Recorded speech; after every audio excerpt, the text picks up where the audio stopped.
Hey, okay, I think I'm live, but hold on one second. Let me make sure this shit works. Hold on. Hold on.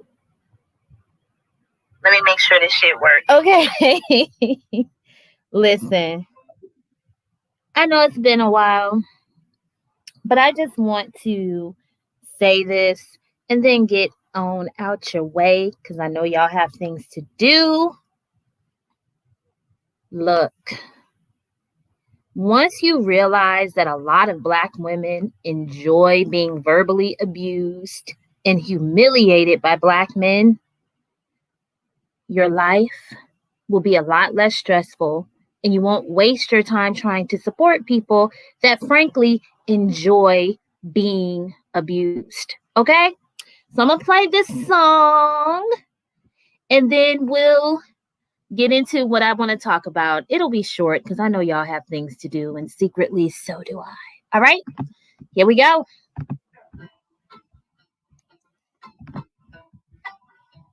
Let me cut this up, y'all.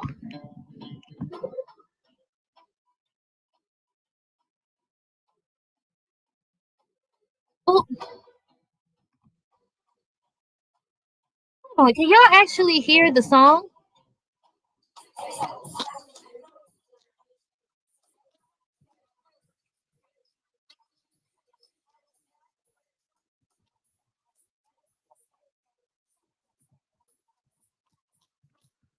Hold on, I don't know if y'all can actually hear the song. I think you can hear me talking, but let me try this again.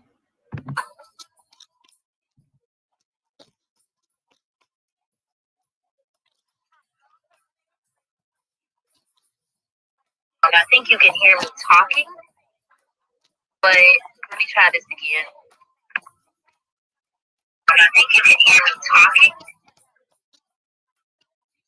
Okay, yeah. Okay, y'all can't hear the song. Oh well, it was Eve, Love is Blind.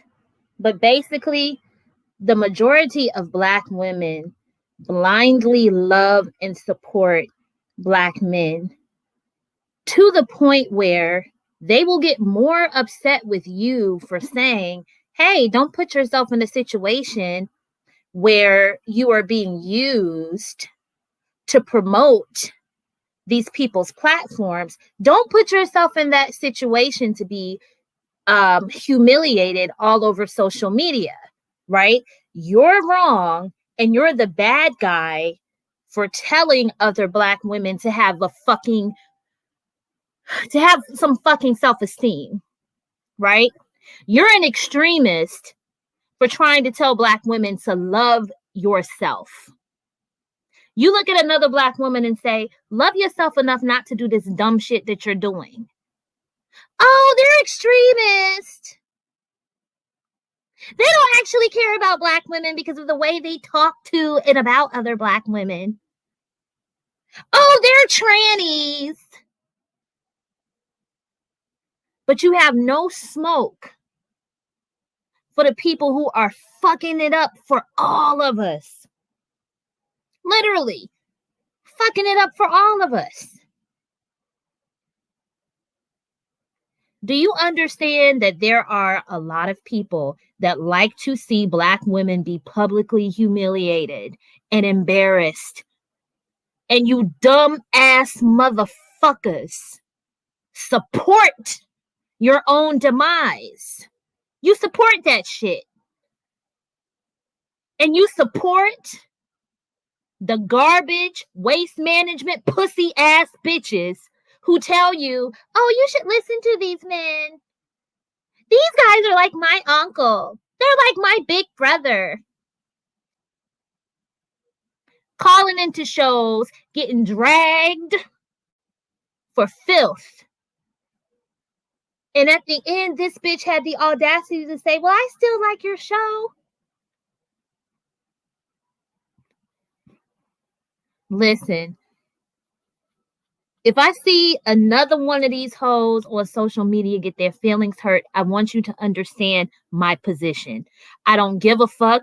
I don't care because that's a grown ass woman that called into a show showed her fucking face, and got her damn feelings hurt. Okay?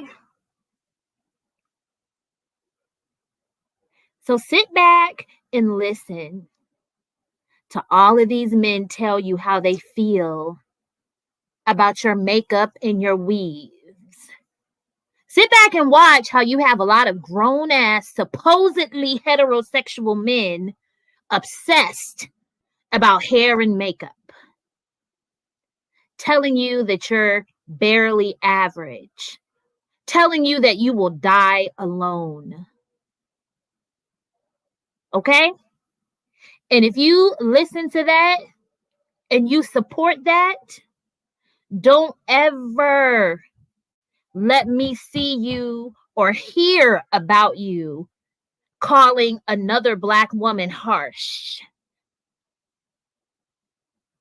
Don't let me hear you say, oh, some of these Black women are so hateful.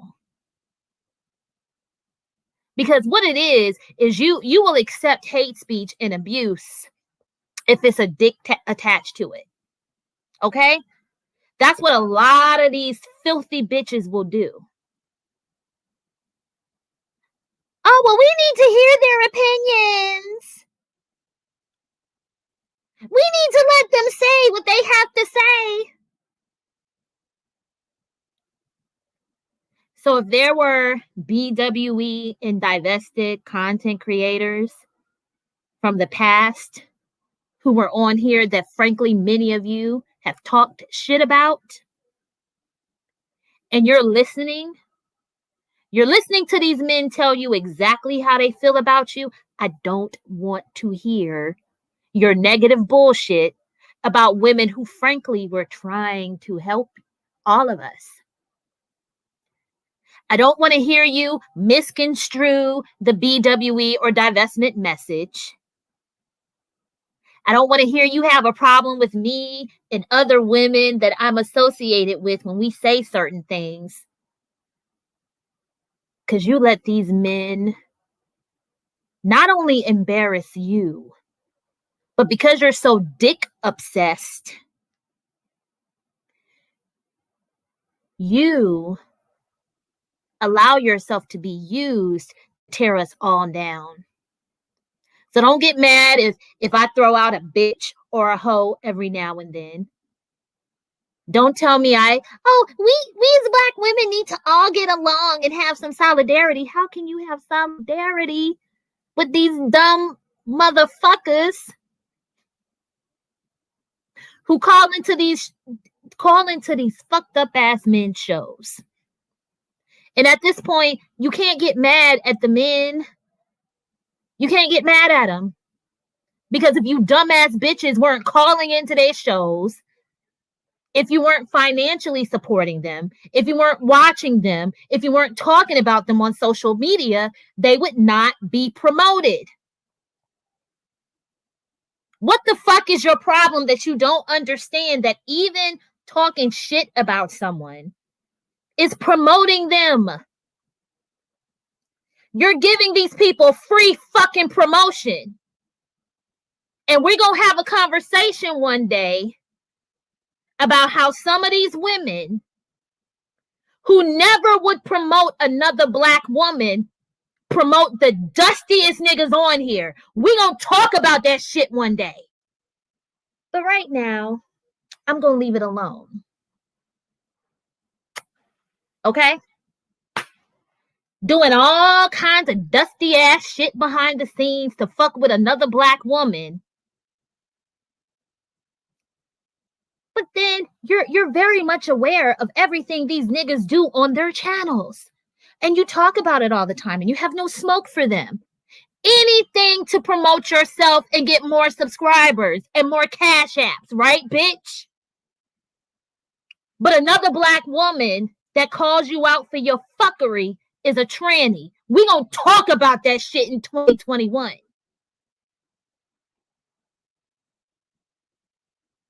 I hate the fact that there are so many wonderful and intelligent and hardworking and capable Black women, right?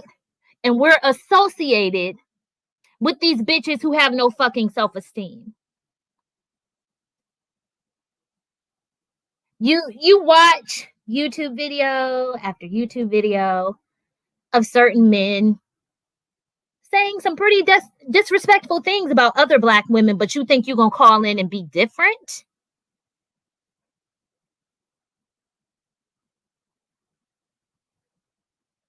But see, when you had women 10, 20 plus years ago trying to tell you, hey, this is how these people feel about you. Hey, these people don't give a fuck about you.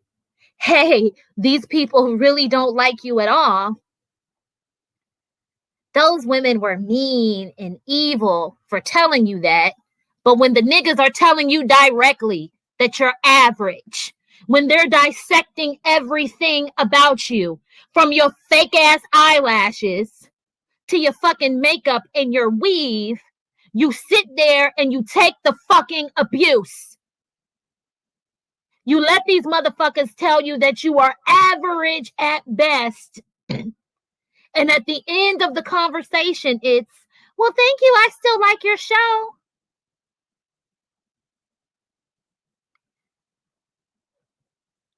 But a Black woman says something a time or two to hurt your feelings, and you flagging bitches' channels. You're doxing people, passing people's information around behind the scenes, lying about people. A Black woman that disagrees with you is a fucking tranny. You play into these negative stereotypes about another Black woman when you don't fucking like her. But you take the abuse from these men. Those of you who fall into that category are the dumbest of the dumb bitches. You're stupid. You're ignorant. You're dumb. You're filth. And I hate that you exist in this world as a Black woman. Because I gotta fucking be associated with you hoes.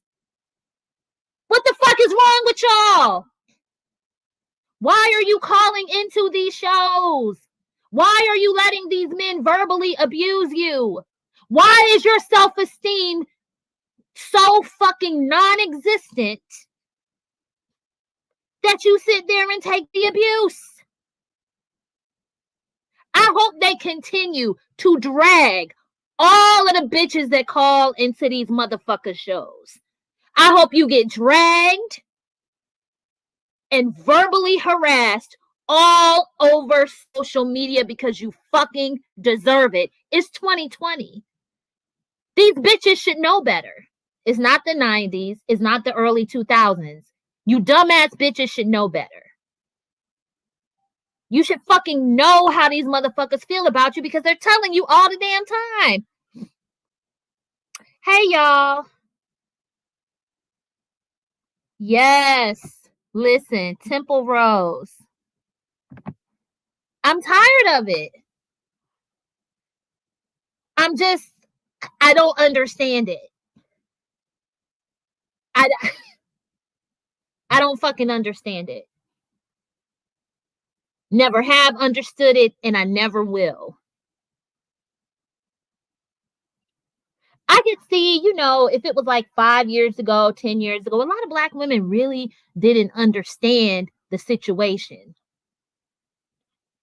You didn't understand. You didn't know, right? The way the world feels about you. And I'm not going to lie. Some of these women walk around here and the way they're, doing the makeup and the lashes and the weave, it's outlandish to me. But I'm not going to sit and talk about what another bitch decides to do with herself.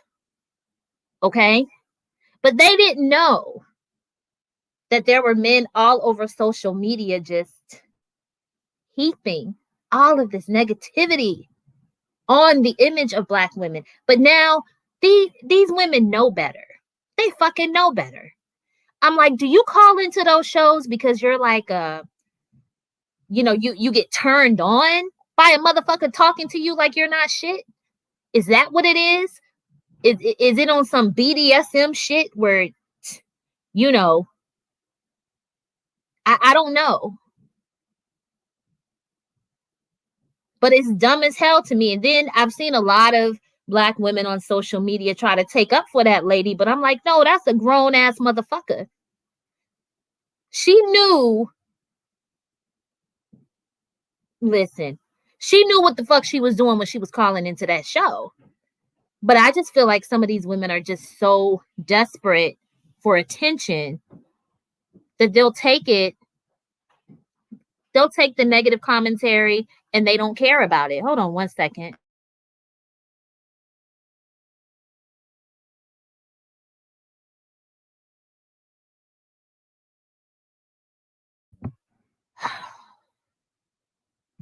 They'll take it. They'll take it and they don't care. It's just about the attention. I'm starting to realize a lot of these women that call into those shows are attention seeking. Okay. And it does something for them to call into some show and feel like they're getting a certain amount of attention. They love it. They enjoy it. Hold on a second, Jill.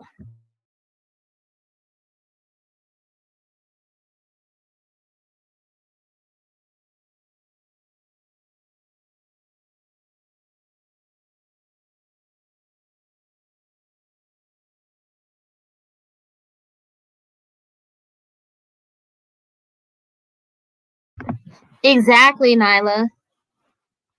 Imagine being that desperate for attention. That's what I realized. Because at first I was like, well, why are these women calling into the shows? I'm like, they enjoy the attention.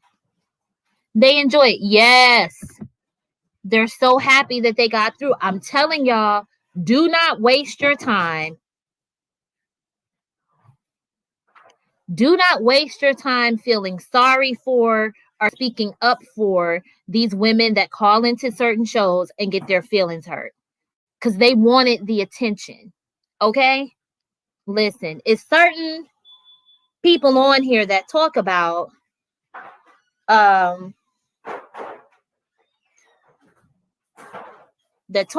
fact that Black women are obsessed with having attention. And guess what? They're not lying. Okay? They love the attention. Even if it's a man telling them, hold on a second, child. Sorry for the background noise, y'all. Hold on.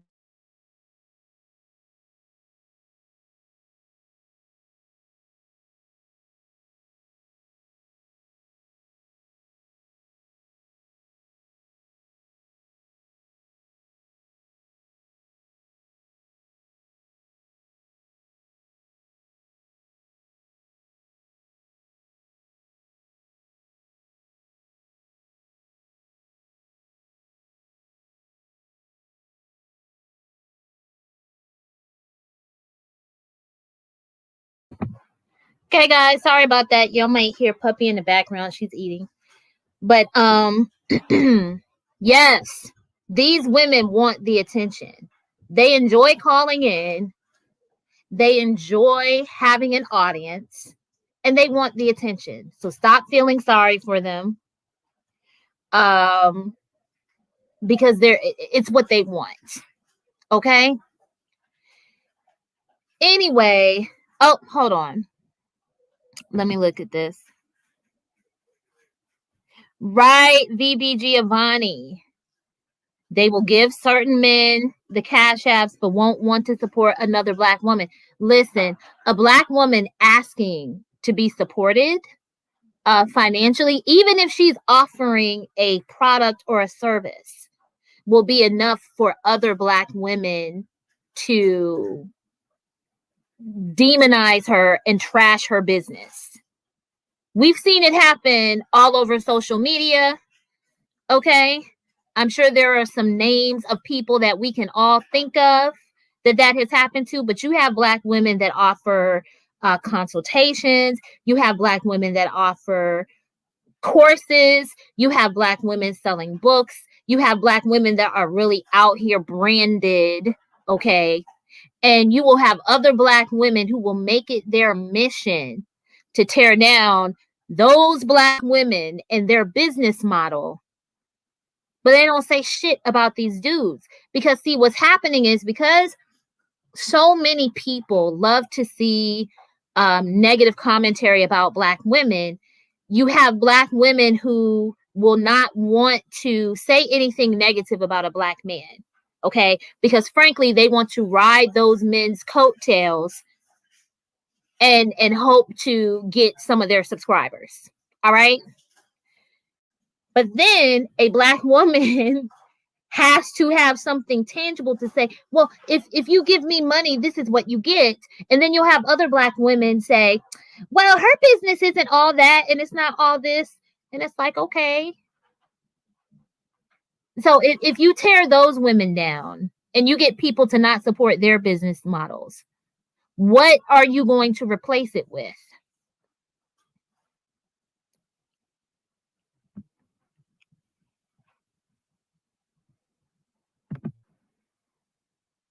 See, another example, you have a product that you want to sell. So you're not just saying, hey, black women, give me your money to sit here and listen to my opinion. You have a product that you want to sell, but there are other black women who will have a problem supporting that.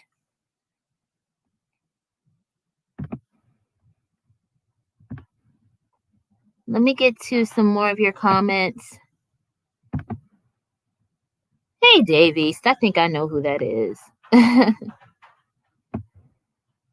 Yep, Temple Rose, they're addicted to pain. Yeah, I have the stream on both channels. Hey, Chaz. Yes, Nyla, they're fucking embarrassing. They're embarrassing. And at this, I'm telling you, they enjoy the abuse and they want the attention. Stop feeling sorry for them. Stop wasting your time. I'm telling you, they love that shit.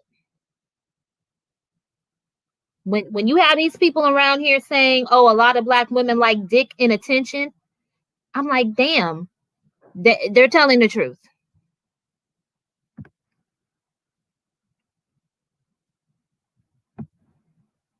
Who is this? Don't all human beings try to use human beings?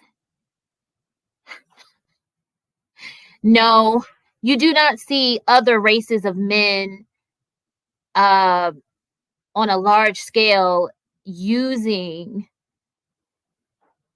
their race of women to make money by embarrassing and humiliating them. You don't see that.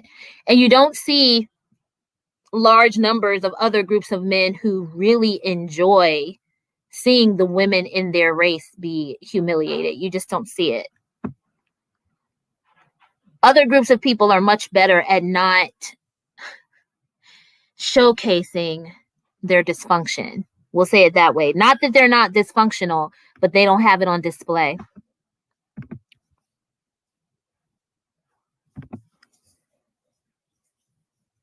Yeah, you said I learned to just focus on what my vibration wants to. If it's not my vibe, I just don't mess with it at all. Yep. Right. VB Giovanni, you said you don't understand. She could have easily logged off. It's not like they were in the same. I'm telling you, that bitch wanted the attention. And she enjoyed being verbally flogged in front of all those people. She fucking enjoyed it. And she's probably getting off on the fact that so many people are talking about her. I'm telling you, a lot of these bitches love being verbally abused by black men. They love the attention. You had a bitch all over social media talking about one of these men gave her an STD, and she kept saying that she had like cottage cheese or whatever coming out of her. And when the bitch was saying it, she was laughing and smiling. I'm telling you, a lot of these bitches will take attention however they can get it. Okay? And I'm saying this to put my opinion out there. I can't tell anybody what to do. But I would suggest that those of us in this particular group, or those of us who have a certain mindset, not be pulled into trying to help or save every Black woman that seems to be in a bad situation. Because what we have to do is make sure that we are not associated with these women who are dick starved and who are obsessed for attention, and frankly, who are dealing with undiagnosed mental illnesses. A lot of these, see, it's one thing to be mentally ill and to know what your issues are, and to know what your boundaries are and all this other stuff, right? But you have there's a lot of undiagnosed mental illness within the Black collective, okay? The way these people will do anything for attention, I'm telling you, that shit is not normal. And what we can't allow BWE and divestment to be associated with Black women who are broken emotionally and who are dealing with mental illnesses that they have not done anything to resolve. We can't do that shit. I'm telling you, if you see these hoes calling into a show and they sit there the entire time allowing themselves to be verbally abused or allowing themselves to be dragged, and they just sit there with no rebuttal and they appear to be enjoying it, I'm telling you, let that bitch handle her own problems. Do not attach our spaces, okay, to that dysfunction, because that's the bitch who wanted the attention. Who is this? You said they're not addicted to pain. They're just curious about. No, they are addicted to pain. Okay, they are. What grown person sits and listens to someone just dissect their hair, their makeup, and call them average? What grown person does that? A person with an ounce of self-esteem would have said, okay, thank you. I appreciate you for letting me have this conversation, but I'm going to get off now because you're not going to sit here and talk to me like you lost your fucking mind. Like, most people wouldn't sit and listen to that. Okay? And the reality is, a lot of these women, I'll put it to you like this. Women of other races who get married or who have successful relationships, a lot of those women are average as well. So to act like Black women deal with certain outcomes solely because of certain things about us is just not true. The reality is that Black men marry at a rate that's pretty much lower than other groups of men. So if the problem were just Black women, then these men who seem to think that they can go out on a large scale and get other races of women, their marital rates would match other races of men, and they would just be married to other groups of women. Okay? So another thing is, if you look at marital rates, you'll find that a lot of it is regional. So if you're a Black woman and you live around Atlanta or DC or certain other major metropolitan areas, the marital rates are going to be low simply because you're in an area where a lot of Black men aren't moving to. But if you look at Black women who live in small towns or even mid-sized metropolitan areas, Black women in those areas have marital rates that match or even surpass other groups of women. Okay? I said before on my other channel in an upload that because there's not really a lot of Black people in the country, there's like over 300 million US citizens, right? And then maybe 34 or 35 million of that is Black people. right? So I said before in a previous upload that the numbers in like 4 or 5 metropolitan areas can skew the data for Black people across the country. Okay. So if the marital rates for Black people are low in places like Atlanta, DC, and like 1 or 2 other cities, it's going to skew the data for the entire country. But then when you take those cities out, something close to 90% of Black women are married by the time we're 30 or 35, if you look outside of those really large metropolitan areas. It's just that there's a relatively small number of Black people in the country when you look at the overall population. And then the majority of Black people tend to live in like 9 or 10 metropolitan areas. Okay. So a lot of what Black women experience is simply regional. But you can't tell a lot of these dumb bitches that, right? They'll listen to what I say, even if I show them the data. They'll listen to me say it. They'll go look at the data, right? But I'm still a hateful ass BWE or divested extremist, okay? But then they'll go listen to a man tell them, well, no, you experienced this situation because you're average and you're really probably ugly under all that makeup and that wig. And, that's why you're going through what you're going through. They'll listen to that and then say, well, thank you very much. I really like your show. I'm still going to watch your show. You dumb bitch. Okay. Yes. Ivy League cutie. I know you know about it. Okay. I know you know. Smart woman. All of y'all in my chat are smart women. So y'all understand. Okay. That's why you have to use statistical weights. That's why I said about a year ago that I believe that it should be mandatory for all Black women and Black girls in this country to take classes on statistics. Because if you understood the data that you were looking at, you would realize, okay, that a lot of the bullshit that is thrown at us is not real. It's just shit that people say because it gets them views, it gets them attention, it gets them money, it gets them a brand. And it's so sad that so many of these women believe that they are just these unlovable, ugly whores. That's what they believe. That's what they believe about themselves. So they don't actually go look for the information on their own.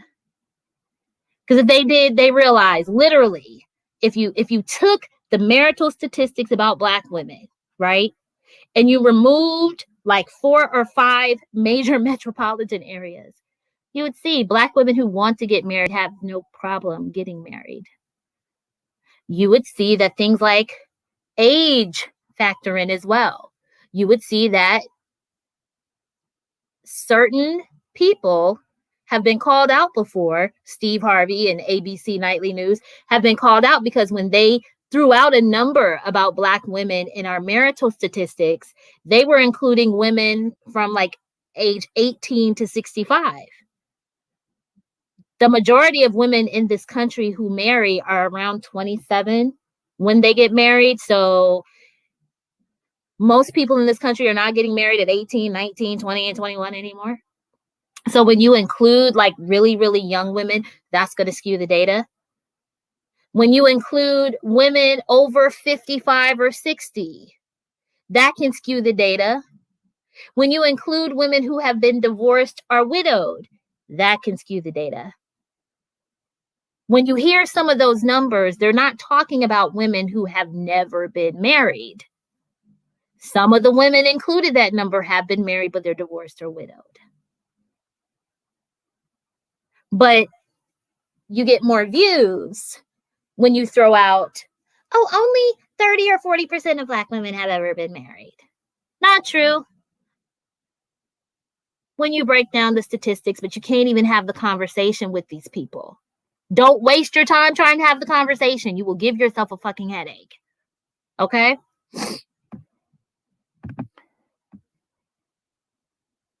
Yes, kitty cats. Walter Lee Hampton has given some very straight up and honest critique about Black men in Atlanta. Because see, that's another thing people don't want to talk about. That's another thing people don't want to talk about. They don't want to talk about the data that shows that there's a higher percentage of gay and bisexual Black men than other groups of men. They don't want to talk about that. So if you're attracted to a group of men who are more likely to be gay or bisexual than others, then that means you're in a situation where you're dealing with men who are going to be less likely to get married to a woman because they like the dick just as much as you do, bitch. But you can't tell some of these women that. They don't believe it. Or they believe it and they'll know that a guy is gay or bisexual and they still try to get with him. Because Walter has talked about that too. How shocked he was to find out that there are a lot of Black women who knowingly deal with men who are openly gay or bisexual.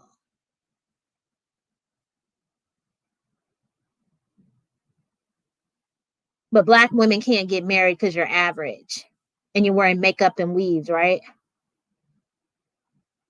That's the problem. Okay? Not the fact that a lot of these niggas are ass down, face down, ass up, waiting for the dick just as much as you are.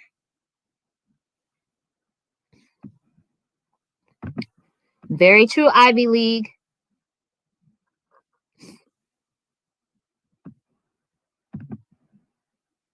Oops. Right. They speak as if no one will ever love you. Yeah, this is StreamYard. If you want the link, let me see if this is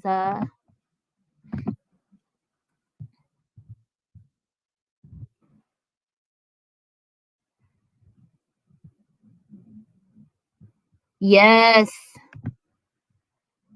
He's tried to warn Black women, and then he got to the point where he was like a lot of y'all are knowingly dating these men knowing that they're knowing what they are. Hold on. Hey, Ivy.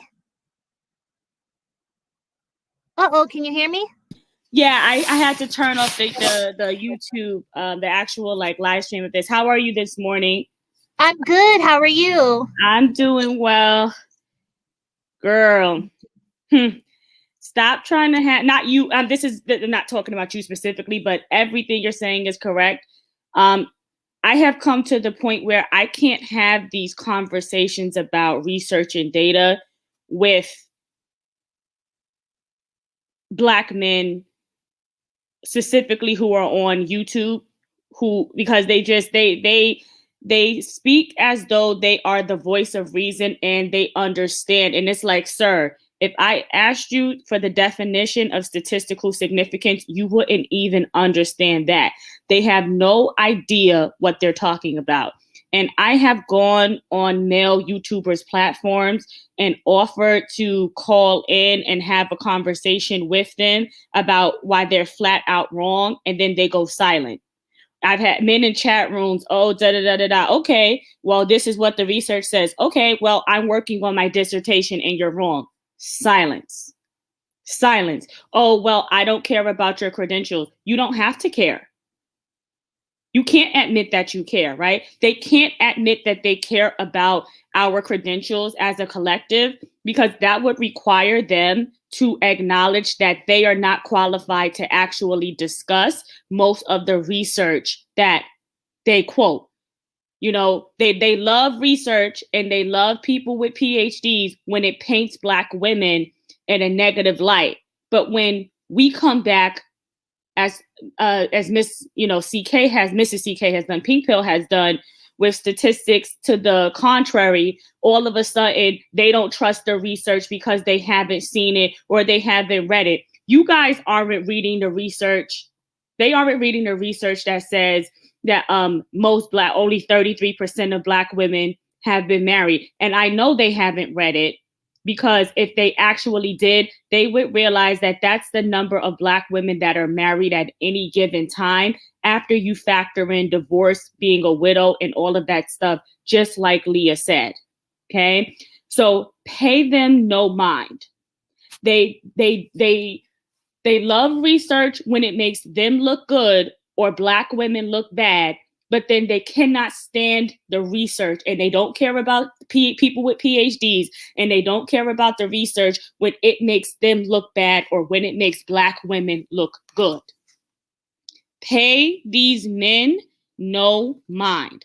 Do not pay them any mind. They are not qualified to discuss what they are actually trying to discuss. They don't read the research. They're not even willing to do a simple Google search. Okay? Pay them no mind. They don't know what they're talking about. Only 33% of Black women. No, that has never been the case. And it's not the case right now. I'll give you a specific example. Black women hit the wall at 30. Okay, I could come on your show and show you why that's a complete lie. False. Silence. They don't know what they're talking about. Black women, we need to stay on code in general, but we still need to be willing to course correct. There is profit. There is big profit and big money in making us look bad. There always has been. You have to live your life, and to a certain extent, you have to stay off of the majority of Black YouTube, especially with these Black men. They don't know what they're talking about. This whole KS situation, first of all, it's just, how is a man who has been divorced twice a dating consultant? Like that doesn't seem odd to anyone. Stay away from these toxic Black men who don't think that Black women should be able to course correct. So what, that lady had a baby 13 years ago and that situation didn't work out. His marriages haven't worked out. Your marriages, he doesn't even know how to choose the right woman. Why any man would pay to get advice from a man who has 2 failed marriages is beyond me. And she had no business calling in. No disrespect to her personally, I don't know. She had no business calling in.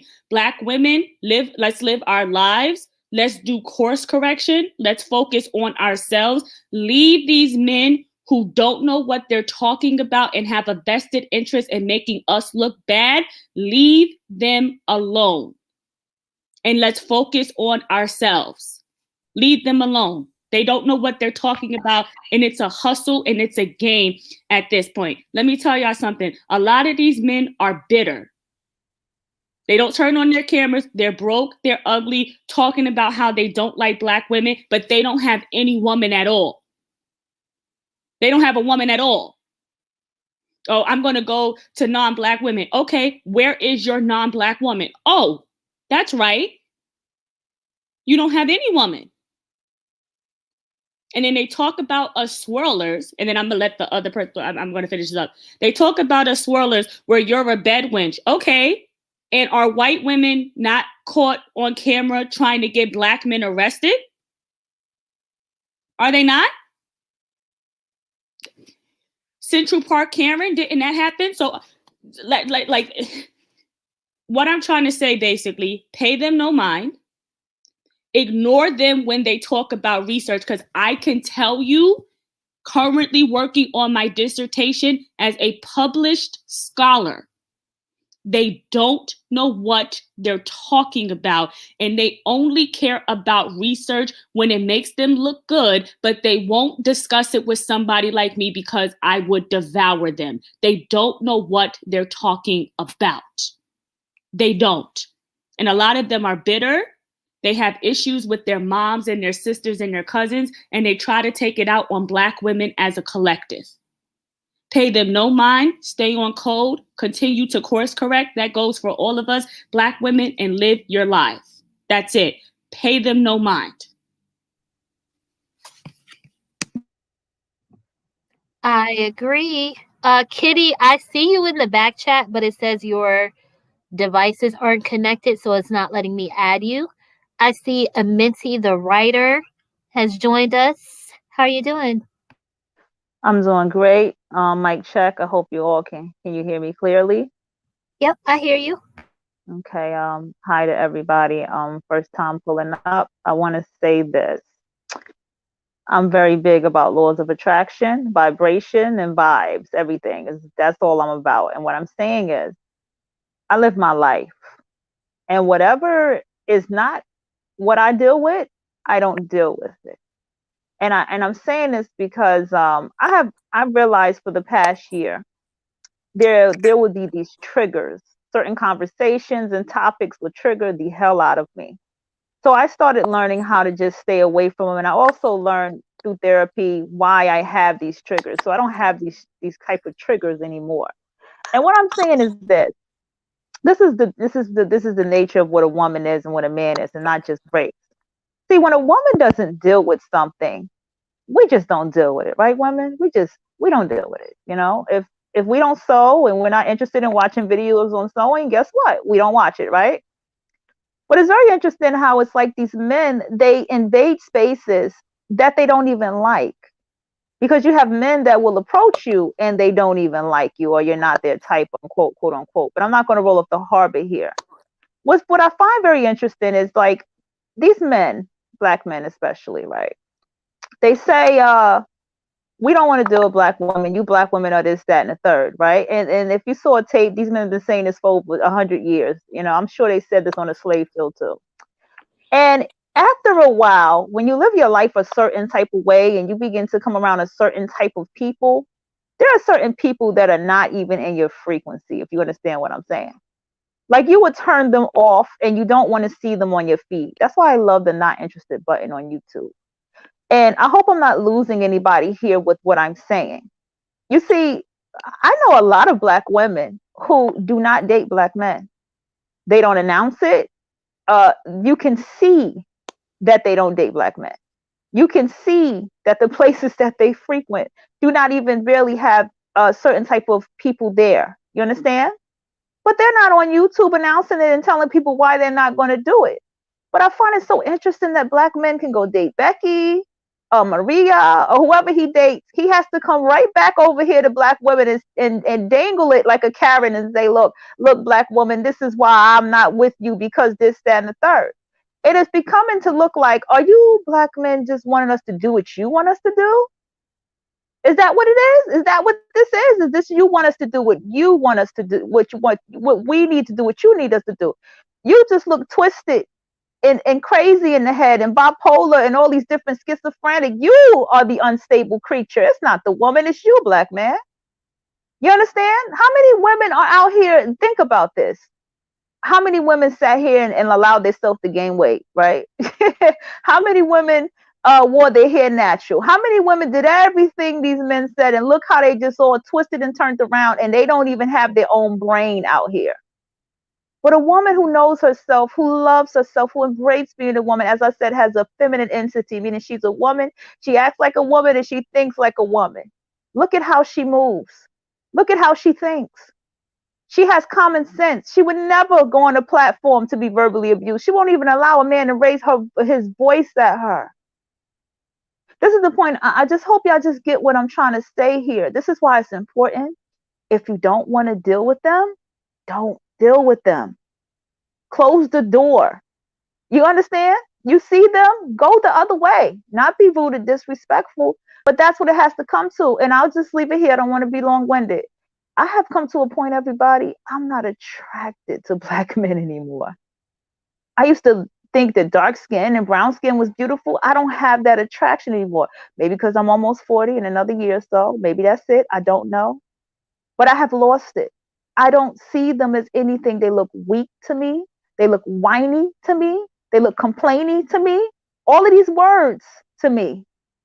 And I am focused on another attraction to attract more of a man, because now they're sounding like little boys. And I have sons. These men sound like my little sons that fight in the room every day. And that's sad. And I don't want to take up too much talking time. So anybody want to comment from what I said or disagree? I would love to talk about that. No, I mean, I agree with everything that you said, because at a certain point, as a collective of women, you're absolutely right. We will have to stop tuning into certain things. Mm-hmm. And, you know, you pointed out something too. It is very unattractive to see men talking about hair and makeup and all this stuff. It's like, okay, if you don't like women that wear their makeup a certain way or their hair a certain way, then in your everyday life, you can decide to deal with women who look the way that you prefer. But Or you why can do you close have your to eyes spew, too. right? But why do you have to spew that venom online? Like, you're absolutely right. Like, okay, if you're a black man and you have a preference, because this is something that a lot of black men say to the black women who identify as we'll say black women who only date non-black men, right? They'll say, well, if your preference is for non-black men, then why do you have to come online and say it? And it's like, well, okay, why do you have to come online and tell the world that, oh, I don't like black women because they wear their hair this way or they wear this kind of makeup? When the reality is exactly what you said. There are a lot of black women who have gone natural, to the point where I think the hair industry, you know, the weave and the relaxing and stuff, over a 10-year period, they lost over $100 million in in profits, okay, because you have had so many black women wearing our hair natural, whether it's natural under a wig, it's natural. We're not using the relaxers and stuff as much. So you have a lot of black women who have taken on a more natural appearance, and those women are still single mothers. They're still being mistreated. They're still being cheated on. They're still being abused, right? And that's another conversation about domestic violence. Is not just someone physically hitting you. There's coercive control, there's emotional abuse, all of this stuff. And I would say on a large scale that black women have become so used to being emotionally abused, because what's happening to black women on social media at this point is emotional abuse, but a lot of these women don't realize it. But it's abusive for someone to sit in a conversation and tell you you're average and you're probably ugly under all of this and da da da da. That's abuse. But yeah, I can't tell these women that, because they would look at me and say, oh no, it's not. You're just overreacting. So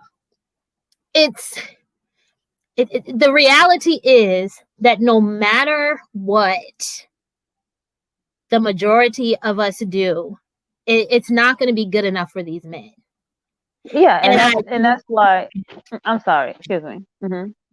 No, you're fine.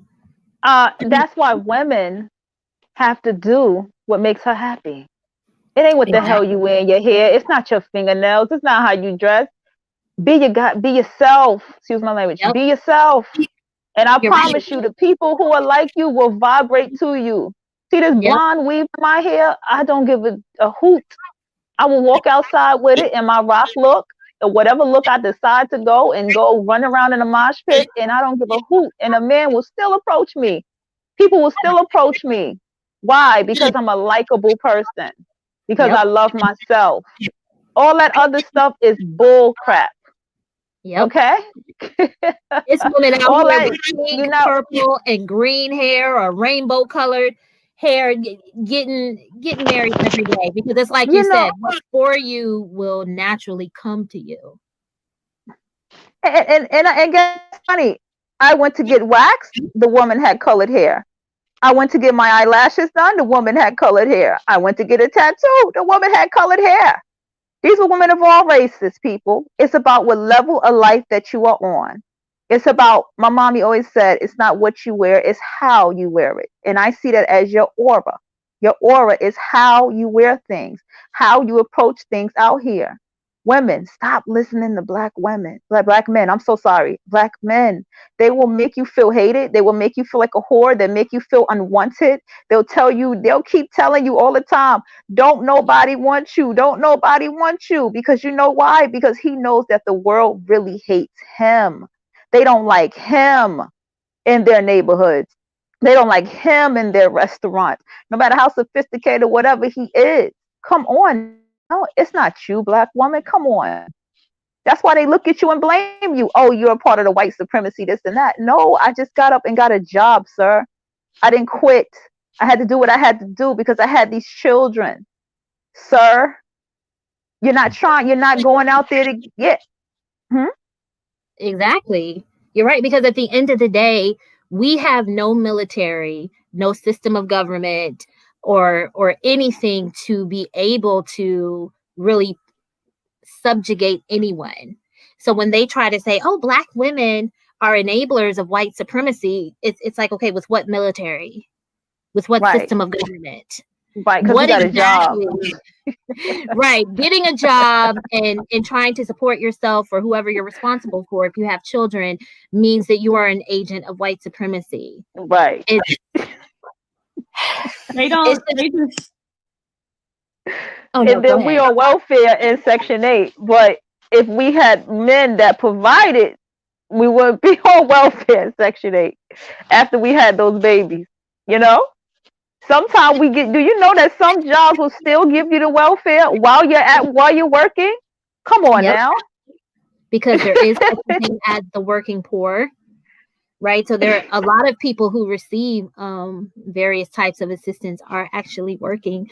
But you're right, they don't realize that it's actually an indictment on them that so many black women are in situations. Well, it's a personal responsibility thing too, right? Absolutely. But you know what, too? More black women have to be it's too much stuff out here to deal with an unwanted pregnancy in 2020 if you're an adult. Absolutely. Right? Absolutely. I totally agree. I had mine 23, 26, 30. And I did not even want, and I can say this, I didn't even want the last, I didn't want children after the first two. And see, that's where they're selfish too, their promises and trying to make things look as if if you don't come from that support or you come from like narcissistic abuse or abandonment, you don't know what it looks like when someone is not being honest or not doing what they're supposed to do. You know what I'm saying? And, I can relate to that, but guess what? I'm responsible enough to not get pregnant while I'm almost 40. I'm responsible enough to make sure I get everything I need to get together moving from 40 to 50. Right. And they don't. My thing is, if you have, can you hear me? I can hear you now. Okay. My thing is, if a woman has a child because of an unplanned pregnancy, right?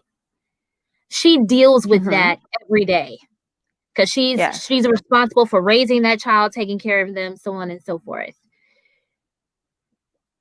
Whereas if you have a man who is complaining about women being on government assistance, it's like, okay, what does that say about the guy in that situation? That you have a child out here that is in a situation where they're so unsupported that the government has to raise your child. So it's a twofold thing, right? Because on the one hand, I do believe in people taking personal responsibility, but on the other hand, I always tell myself, well, that woman is she very much knows she's responsible for that child because she has to feed them. She has to take care of them. She has to clothe them. She has to keep a roof over their head. So every day for 18 years, she knows, okay, because of this decision, I'm dealing with the weight of this.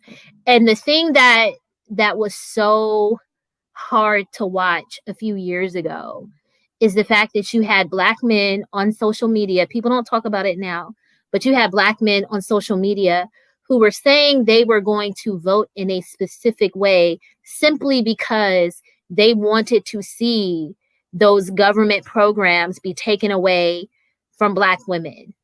So they wanted to see Black children starve and be homeless because that's how much they hated Black women. Well, here's the funny thing about that. Some of those Black men are going to hurt their moms and their sisters and their cousins and their nieces. But Black men statistically, at least from what I've seen, are the least likely to escape poverty. So they're men who vote like that out of hatred for Black women are going to hurt some of their Black female relatives, but they're also going to hurt Black men. Black men are the least likely to escape poverty. So that's the funny thing. And they're going to make themselves look like, and they're going to look like idiots because if they take that from us, they're going to show how weak they are, how much they ain't got no money, and how much they complain, and how much they don't want to work. And ain't nobody kicked them out the house. They left. Listen, they don't want that to happen. That's going to expose them because don't get it twisted with Black women. Don't think if you take it away from us, we ain't going to work harder. Don't think that we're going to rise. Don't ever think that. You understand? And they're not going to take it away anyway. But it's going to expose him. And as a matter of fact, the fact that we are on this, or in my experience, is because you, Black man, you. That's the problem. You a man. Other cultures of men are running a construction site, corner store, sir. Okay? Exactly. And to Kitty's what point, the hell? I wanted to point out this comment. White women collect more benefits than Black women. Yep. Yes, they do. You don't see in large numbers other groups of men making fun of white women for collecting those benefits or hoping that white women and white children deal with homelessness and starvation because of how much they hate them. So that's a very good point. Go ahead, y'all. I didn't mean to conversation. I hope I'm not cutting off anybody. Mm-hmm. The welfare system was literally created for Black women, by the way. So that's the funny thing about that. I remember a couple of years ago when Trump caught heat because he didn't realize that most of the people on welfare are actually white. Blacks are disproportionately on it, of course, unfortunately, but they are disproportionately we're disproportionately on it, but most of the people on it are white. So that's actually the funny thing about it. And I was having a conversation with somebody, and they were saying that with a professor I know, and they were saying that like 90% of white single mothers on welfare have Black baby fathers, which goes to the narrative of you're stereotyping Black women as baby mamas, but if Black women usually have children with Black men, then doesn't that mean that the Black men are baby daddies who are making Black women single mothers? And I had that conversation. They're bipolar. They're bipolar. They don't get it. They don't get that they are men. It doesn't matter. You are a man, sir. You are a man. You have the capacity of, excuse me, y'all. I speak very passionately, okay? You are a man. You have the capacity to work to the sweat of your brow. When I become a mother, and even though I work, I still want to be a mother to my children. That's where I'm slowed down. You see? Depending on what kind of woman you are, you're slowed down when you have to be a mother, right? You can work to the sweat of your brow, sir. It doesn't matter if you get paid more than me, sir, or not. We still need you in this house to provide for us because of how you can work. If I lose my job, it doesn't affect the family because you can go out there and get two. You understand? But if you lose your job, sir, the family can fall apart because you lost your job, whether you get paid more than me or not. I'm speaking this from experience. Where the hell is the manhood? You know how many men come in my house to fix my stuff that are of other non-black men? Their women have degrees, at home pregnant. Okay? These men are managers and supervisors and owners coming in my house fixing my stuff. What is your excuse, black man? What the hell is your excuse? Exactly. You're selfish.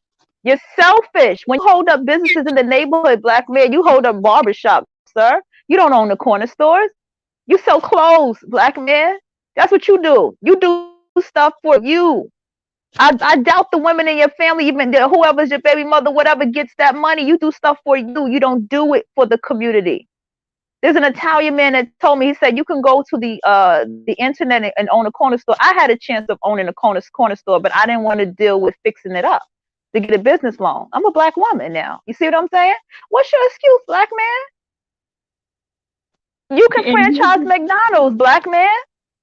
What the what is excuse me, y'all. That's a part of American. Y'all selfish. Doesn't matter from black American man to black Caribbean man. Y'all are selfish. And that's the point that I'm making. Y'all don't give to y'all community. I've had some conversations on online, just on like comments or whatever. And I've noticed, and it's particularly among like black men, particularly the ones who have multiple baby mamas, there's no accountability whatsoever. And I'm in a different situation just because I've never been pregnant. I don't have any kids and I like to have these conversations with them because one of the things that black men like to do is they like to try to disqualify you. Well, oh, you're a baby mama. Well, no, I'm not a baby mama. I've never, and that's no shade. But the point that I'm trying to make is they'll try to dismiss you. So when I have these conversations, I notice that like, well, I've never been pregnant. So I'm treated differently. So I have these conversations and I'm just like, well, you know, you keep complaining about the fact that you had a baby that you didn't want, but just 50% your fault. Oh no, well, the woman has more options because she can get an abortion. No, sir. You're a man. What did you do to make sure that your sperm did not fertilize that egg? A lot of the time, they stop responding to me, or they'll respond once or twice and then they stop. You are 50% responsible. That's why I don't care about these child support arguments. You couldn't afford that baby. You're a man, right? You're a man. So why weren't you man enough to prevent your sperm from fertilizing that woman's egg? But you're a man. You want me to think you're, and I want to add all of this, but you can't even do that. It's like it's no accountability on their fault. It's almost like, well, if I get her pregnant, I'm going to get her to get an abortion. You're an idiot. You're an idiot. You should be worried about prevention because you can't force that woman to get an abortion. So you didn't do your job. So I don't want to hear about any complaints if she put you on child support. You think you give $20 a week and that's good enough to not be on child support. No, it's not.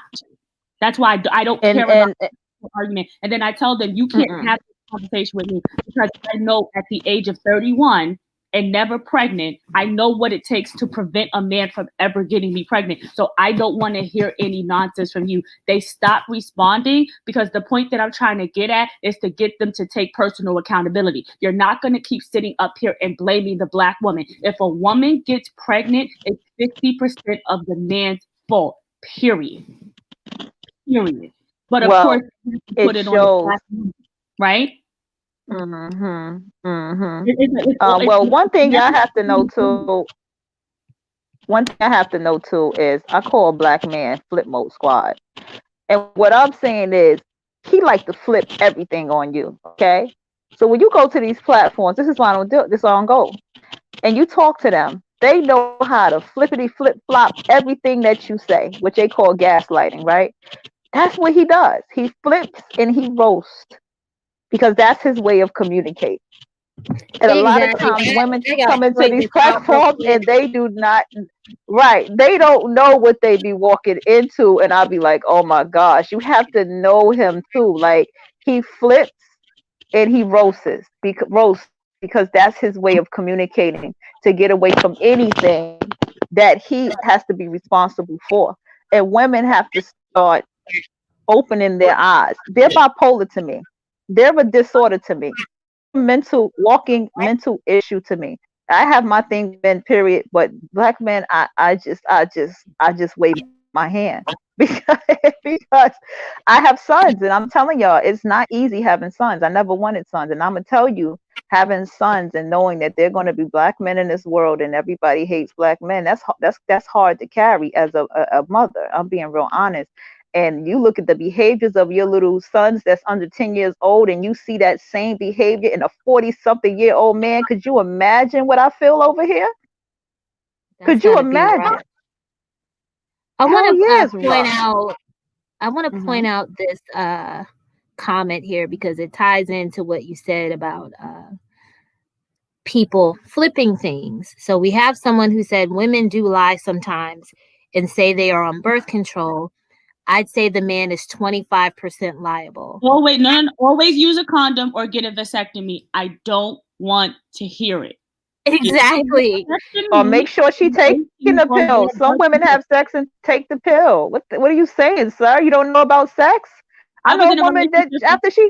Where does the personal responsibility for the man come in? Because see, in a lot of these conversations on social media outside of BWE and divestment, Black people very much know how to hold Black women accountable for our choices and decisions. But then when it comes to the man, it's, oh, well, women lie and this and that. Yes, that does happen sometimes. But are you telling me that damn near 80% out of wedlock birth rate happened because the majority of those women lied about being on birth control? That's not true. Right. You can't take something that rarely happens and try to use it to explain what goes on the majority of time. The majority of the time, listen, these people don't like condoms or birth control or IUDs. They don't want to take a Plan B pill. They don't believe in abortion. Listen, y'all are out here having sex, fucking raw. You are shooting the club up in every woman that you have sex with, and they get pregnant, and you're saying the man is only 25% responsible? Right. So the man is not responsible for making sure that he doesn't get STDs, because it's not just about preventing pregnancy. You're not responsible for making sure that you don't end up with the clap or, herpes or HIV. You're not responsible for that at all. No, I'm gonna tell you why. They're nasty. They're nasty. They want to have one night stands and they have no condom, and they still want to have sex with you. They're disgusting. Okay, you can be on your cycle and they still want to have sex with you. They're disgusting. Right. It's no wonder they have HIV and AIDS out here and different baby mothers. They're disgusting. Listen, I saw I think it was originally a video on Facebook, but this guy uploaded it on YouTube. This Black male with 6 kids by 5 or 6 different women was talking about how another Black male gave him HIV. Okay. So a lot of these men out here with 6, 7, 8, 9, 10, 11 kids are getting fucked in the ass by their homeboys. If since we talked about statistics earlier, if a lot of these women understood that, yes, it is possible for a woman to give a man HIV, but it's not likely. No, highly not likely. Most of the time when these men are getting HIV, they're getting it either through IV drug use or because they're fucking other men. Yep. So not only are they not using protection when they're having sex with women, but the guys who are not openly gay or bisexual, right? The ones who are hiding the fact that they're gay and bisexual are not even using protection when they have sex with other men. So to this comment that was made in my chat, you are 100% responsible for protecting yourself, period. Since you think that the majority of Black women who are getting pregnant are lying about being on birth control, wouldn't that be more reason for you to protect yourself? Because Exactly. as Regine said, how much is a condom versus an abortion? How much is a condom versus child support for 18 years? And in some states, you can be on the hook for 21 years. How much is it to care enough about yourself and your body to protect yourself instead of being a nasty, dirty dick motherfucker? I was watching an interview recently with a male celebrity, and he just casually said that he had like 7 kids by like 6 different women. I love all my kids. You should. I don't like. It was just like, you cannot be serious. And I think there's also a video on YouTube of a guy. It's like, father of 20 wants a break. You don't get a break. You don't get a break. You when you were beating the brakes off that, you know what? Did you say 20? Think about, yeah. Yeah. I mean, Okay. a couple of months ago this year, this guy in like, was he in St. Louis? Did you hear that story about that the father of 17 that was killed at one of his son's funerals? Wow, I didn't hear about that. You know, it's just like, that's ridiculous. Like, I said what I said. You're 50% responsible. I was with my ex for 4.5 years. If I got pregnant by him, I would have been good because I was middle class and he had 2 engineering degrees. He was a Black engineer, so you know he's not going to be unemployed, right? I would have been good. Still didn't get pregnant. What are you talking about? I was 50% responsible. Stop with the foolishness. You are 50% responsible. If you choose to believe that that person is actually on birth control, that's on you. Nobody's forcing you to believe that. And if you don't want to use a condom because you're in a relationship, I get it. You're in a relationship for a long time. Eventually, you may want to stop using condoms. That's your call. But you can also get a vasectomy or get the thinnest condom you can find or something. You're 50% responsible. So I don't want to hear anything about it, and I don't want to hear any complaints from child support. We're not Exactly. And you know what? doesn't happen, that the women don't lie. We're not saying that, because it definitely does, but you don't have to trust that person to begin with. That's what we're trying to say. You don't have to trust that that woman is actually on birth control. And you also, even if she's on birth control, who's to say that she's taking it correctly? That's the other thing. You can be on birth control, but if you're not taking your pills correctly, if you're not getting your shot every 2 months, it doesn't matter anyway. Just stop with the excuses. See, this is where it's sad for the for Black people, because see, an initiation system was to teach you that once you in nature, once you have a period of cycle and a semen, you are deemed an adult in nature. Because why? You can have sex and you can make a baby at 13 with a 50-year-old. This is why we had initiation systems in ancient times, to prep us for life, to prep us for adulthood. That was one of the first things we learned about. So we won't be in these type of situations. But I know with the abuse and all this kind of stuff, it's a little, it's created what it has. And this is why for someone like me, I'm in therapy, and it has been helping me tremendously. And I realized it's okay for me to be angry. It is okay for me to be angry, because you know why? I shouldn't have to carry all of this. I didn't have these children by myself. You see? And even and I understand, as a woman, I got to do what I have to do. I run a matriarch over here. I get it. But at the same time, man, how do you think it feels to be in this apartment with these children and to be men of that are non-Black, and you talk to them and you get casual conversation? Oh, my wife, she's back in school, she got a degree. And it's not jealousy or envy or nothing. Just hear me out. Just observing this. Oh yeah, I work for this company, this and that, I own this. How do you think that looks, Black man? It doesn't matter what, and y'all are always just the employees. And you want me to just believe that that is the position that you're put in by white supremacy? I've seen a lot of Black men own businesses out here, a lot of them, companies and stuff. And what the non-Black men are doing, they're running construction sites. They're running, you understand? They're running companies and they're running shit, owning it. I don't believe this. And see what happened with Black men. So I want to add this. Y'all tried to put it in our head that we couldn't own beauty salons, that we couldn't do that because the other races didn't like us. Remember y'all was telling us that, Black men? And so Black women start wising up and doing their own nail salons and working in the beauty supply stores and started owning stuff. Have you not noticed that? T3, please stop with the bullshit. Stop with the bullshit. Yeah, he needs to stop that. Women control this. Matter. Let me be quiet. It doesn't matter. Women control sex. You're choosing to have sex with that woman in a way that can result in you fertilizing her egg. Stop with the bullshit. Like, based on the shit that you're typing, I don't curse much, but this pisses me off. You sound like a baby daddy. Like dead ass serious. You sound like serial baby daddy. Stop the bullshit. Women control sex. It doesn't matter. She wants to have sex with you. You want to have sex with her. It's your responsibility to protect yourself from as many STIs as possible, because condoms don't prevent everything, unfortunately. Oh my God, we are like from as much as possible. So you need the condom, and that's it. Women control sex. It doesn't matter, because if you have kids.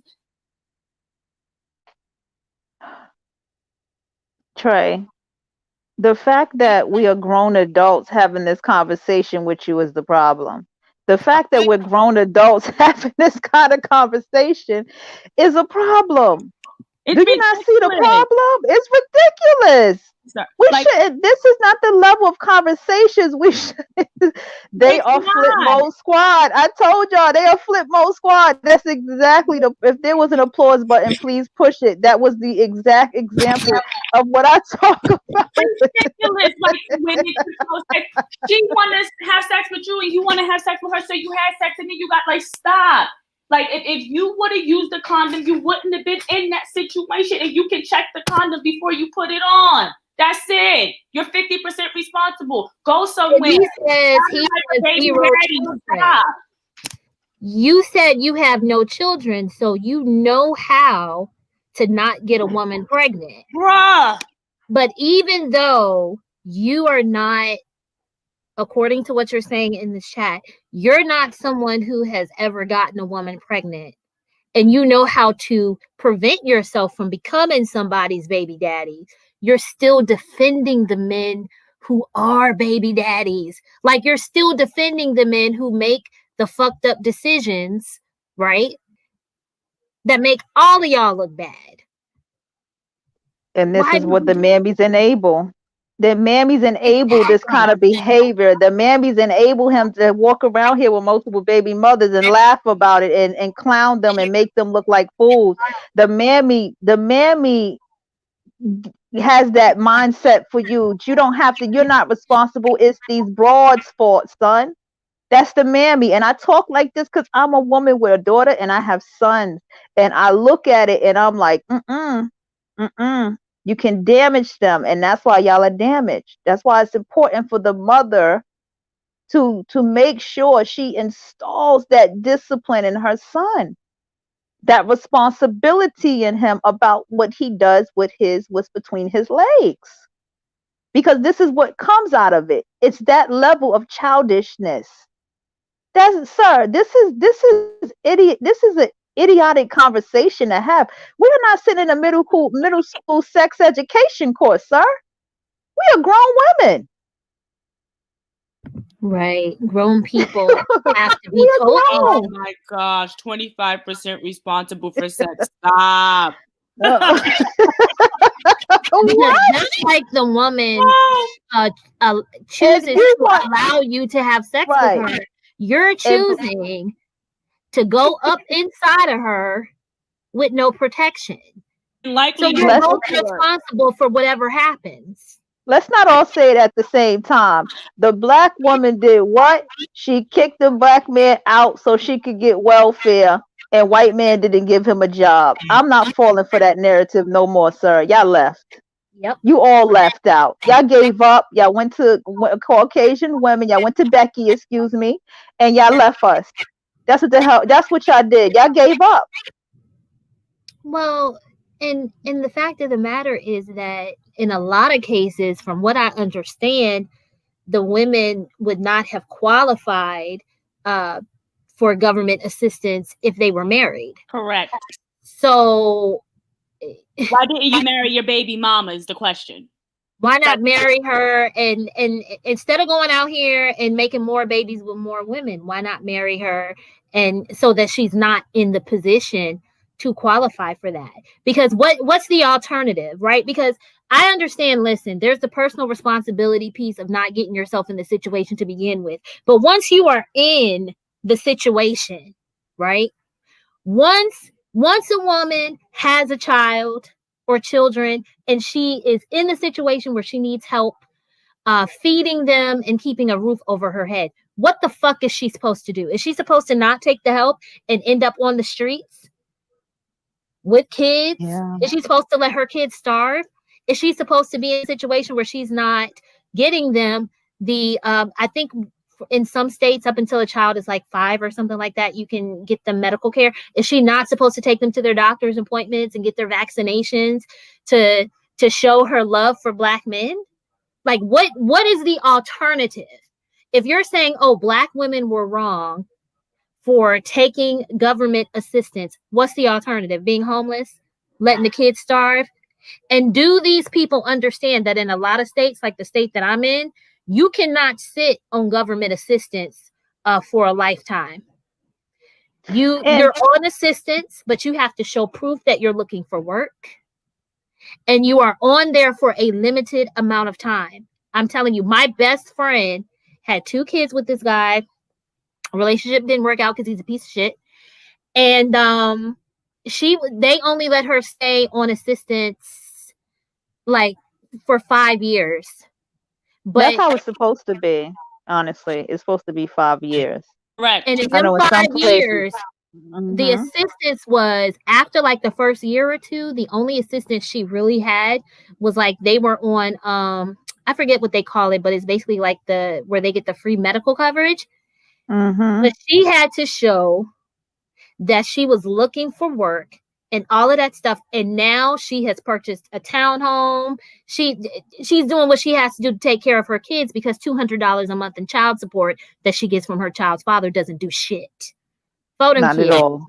So a lot of these people who are having these conversations don't realize you do not have, for the most part, you don't have Black women sitting up on government assistance for 18 or 20 years. They get help for a couple of years, and then you got to do what you have to do to take care of your kids. But in the meantime, if that assistance were not there, what is the alternative? Are all these people who are saying they love Black people, right? Because they hate BWE and divestment, because they say we hate Black people and they say we hate Black children, right? So all of these people that love Black people and love Black children want to see Black children and Black women starve and be homeless. Yeah, of course they do. They love Black love. Pro-Black is pro-Black love for Black men. That's what pro-Black love is, and his sons and the sons. That's what pro-Black love is. If you really cared, you would care about the abuse of little Black girls and little Black boys. That's part of what being pro-Black would really be. But right. Okay. Yeah, okay, sure. Right. Yeah, they don't because nobody wants to talk about the rates of physical and sexual abuse that Black children deal with. Oh yes, they don't want to talk about that. And you know, it's so deep. It's so dark. I don't want to get dark, but there are people that you'll find a lot of women who hate women. They blame themselves for their molestation, and they blame the women in their lives for their molestation. They don't blame the man who created it. You know what I'm saying? It's really deep with them. Those are the mammies too. A lot of mammies have it. Mammies are the mammies are the gatekeepers of the pedophiles, okay? Of the pedos. Exactly. The gatekeepers. They're the ones bringing them around the children. Yeah. They're the ones giving them access to the children. They're the ones ignoring the children when the children are telling them that they're being abused. There was a story. Oh my gosh. I gotta look up the name again, but there was a little girl not older than like 2 or 3 years old, but her mom took her to a hotel room. She was spending the night in a hotel with this guy. Oh my gosh, Shania Davis. Yep. Shania Davis. Her mother owed a drug dealer money, so she, instead of being a real woman, Bitch, if you want, you sell your daughter. If you don't have the money, you go on the street and you sell your ass, bitch. Exactly. There was that one, but then there was another little girl. Like she was just gonna spend the night at a hotel with this guy. So instead of finding a babysitter or letting the baby's father keep the kid overnight, she takes the kid with her to the hotel and then leaves and runs an errand. And the guy like literally sexually abused this little girl to the point where she died. And I'm like, why are you leaving your child with a strange man? Like, black men always want to come in your house and visit your house, and you only known him for 2 days. He always asking to come in your house. but why always do it. let him do it? Especially when you have kids. See, if you wanna put yourself at risk and it's just you by yourself, hey, you're grown. Do it. But why put your kids in that situation? No, I totally agree with that, because there's some women, they trust men. Even if they trust men too much. They don't know what the elders have been teaching us about men from when we were little girls. See what I'm saying? And let's look at something else too. And this is what I like about the millennials. Like they said, and not like I said, I'm from the 80s. Why I gotta change my clothes? You need to get him out of here. That man needs to leave. I don't need to change no clothes. Right. I have never told my daughter to change anything because the man was here. He will be out this house first, and I don't have nobody in here anyway around my children. It don't matter. My daughter or my sons, because I know. So I don't trust. It don't matter. They nasty out here. Okay, disgusting. Okay. These are the same women. I'm telling y'all, these are the same women that grow up and call into these motherfucker shows and get dragged. Like it's a cycle of dysfunction, normalized abuse, and it's just. It is. Kevin Samuels just doesn't even seem healthy to me. Like, would you like to spend a day with Kevin Samuels? No. He's gonna nitpick about everything. Like, bruh, like, to me, it doesn't even seem like he's gotten over his 2 divorces. Like, he just, and he hasn't even got it. He's not even 50. He doesn't act like a 50-year-old man either. He's still 20-something years old in his head. Like, I forget he's that, because I don't actually watch his show, but because I'm not gonna take advice from a dating consultant who's been married twice, who doesn't believe that Black women should be able to course correct, who probably doesn't give his daughters, if he has them, the same advice that he gives the women, and who's toxic. Like, Kevin Samuels just seems like a truly miserable individual. Well, what I think, no, I didn't say that, Dave. With a lot of these guys, see, the problem is it's not just the people hosting the channels, right? So the problem is not just Kevin Samuels. The problem is that there's this group of Black people that love to see Black women be publicly humiliated. And there are Black women who line up to be the next person to be publicly embarrassed because of Black men. Because when you're just a Black woman dating Black men, you see certain behaviors as okay. You ever notice that people who only hang around Black people, they see certain behaviors and ways as being okay. They don't see it as being abusive, right? And you're someone else. See, Black people think it's okay to bully and roast. They'll defend behavior like that. Like, nah, that's not okay. See what I'm saying? But for Black people, they'll say, "Oh, you're weak, you're this and that." They defend toxic behavior in Black communities. Not only do they defend it, but they're entertained by it. They're very entertained by it, and I after a while, I'm a writer, so I like to gather up characters. So I go in certain spaces to gather up characters. But when I look back at it, I'm like, this is very mean behavior. When I begin to write down what these people are saying, the thing is, what these guys are doing, okay, is because they've observed the fact that so many Black people are entertained by that kind of content is they've decided to build a brand off of it. So the issue is not just, because it's not just him, there's a whole group of them, right? The issue is that there are people supporting it, but then they support and call into shows like Kevin Samuels, but then they expect Black women such as ourselves and the ladies in the chat and those who will watch it, once it uploads, they expect us to defend them. And it's like, what's the purpose of defending you and trying to support you when your feelings are no longer hurt? You're going to be watching again and you're going to call in again. Can I respond? Do you realize this woman will probably, if not in the next few days, in the next few weeks, this woman will probably call in and say, well, I thought about what you said, and even though it sounded kind of harsh, you're right.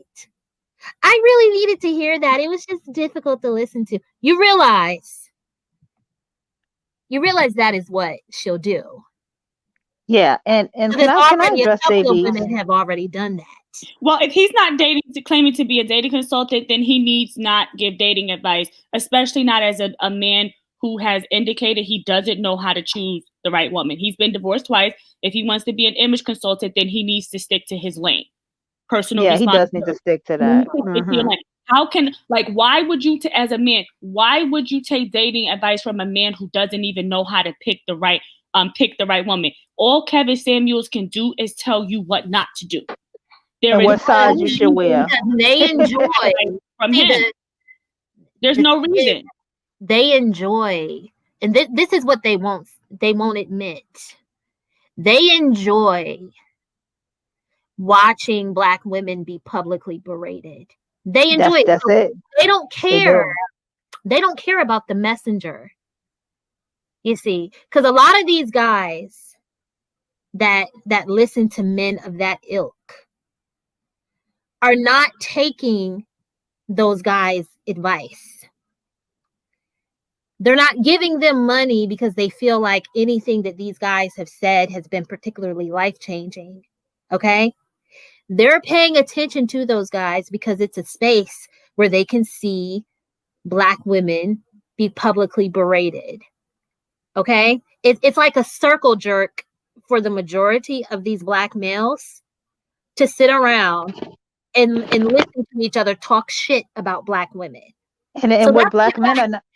They don't care about the messenger. They don't care. Listen, it's guys out here giving dating advice and marital advice who've never been married, to Ivy League's point, have been divorced multiple times. Because best believe, if a Black woman was trying to be out here giving dating and relationship advice and they found out, oh, that woman has been divorced or that woman has never been married, they would say, well, she's not qualified to give anyone advice. That's the first thing they do. They try to dig into your life to find out what's going on with you. But with the men, it's different. See, this is what I had to learn. They don't care about the life of the messenger. They just want a space where they can talk shit about Black women and then see these crazy, foolish women call in and set themselves up to be dragged. And see, Dave East, nobody's putting dirt on Black man's name. Black man has put dirt on himself by his disrespect to his own women. Black man has called us groupie, has called us hoes, has called us hoes, has called us bitches. Mm-hmm. Black man has been the one that has opened the door for other men of other races to disrespect Black women publicly. Black man has been the one who the reason why I can walk out here, I got to check a non-Black man and think he can talk to me any kind of way. Thank you very much, Black man. You have put dirt on yourself, sir. Don't you dare blame us for that. Don't you dare look at us like, oh, no, you have done this to yourself and you don't realize that your disrespect to your own women is why the world hates you. That's why they watching you, okay? And you don't think so. You are made a monster in this world. They're going to dig up history and say you enslaved women first. You were the first slave master. Watch, black man. I predict that, and I know what's going to happen.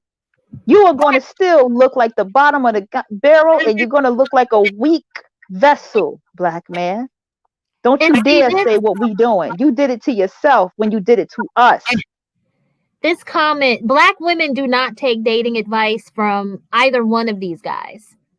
Okay. Yeah, but if we did, they're more qualified than twice divorced Kevin Samuels, because people don't even know Derek Jackson is married, and he's been married for years. He addressed this in like 2017. So he married his baby mama, and Steve Harvey. Okay, so he's married. So if we did take advice from them, they're actually married, which makes them better dating advisors than twice divorced Kevin Samuels. So you make no sense.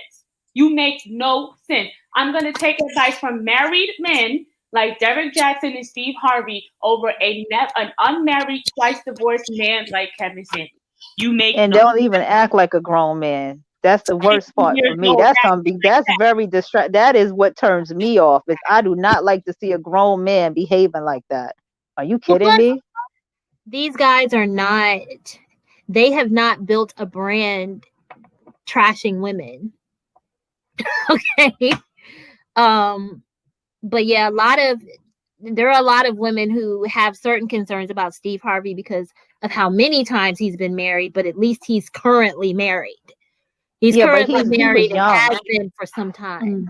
Yeah, but he learned, and I respect Steve Harvey because he has wisdom about relationships and he's lived it.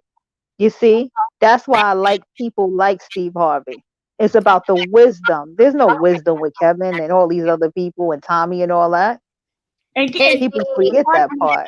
Actually, Steve Harvey is like the 0.1%, right? And he's married to a Black woman. So if I had to take advice over the three of them, I'm going to take advice from Steve Harvey first. Same here.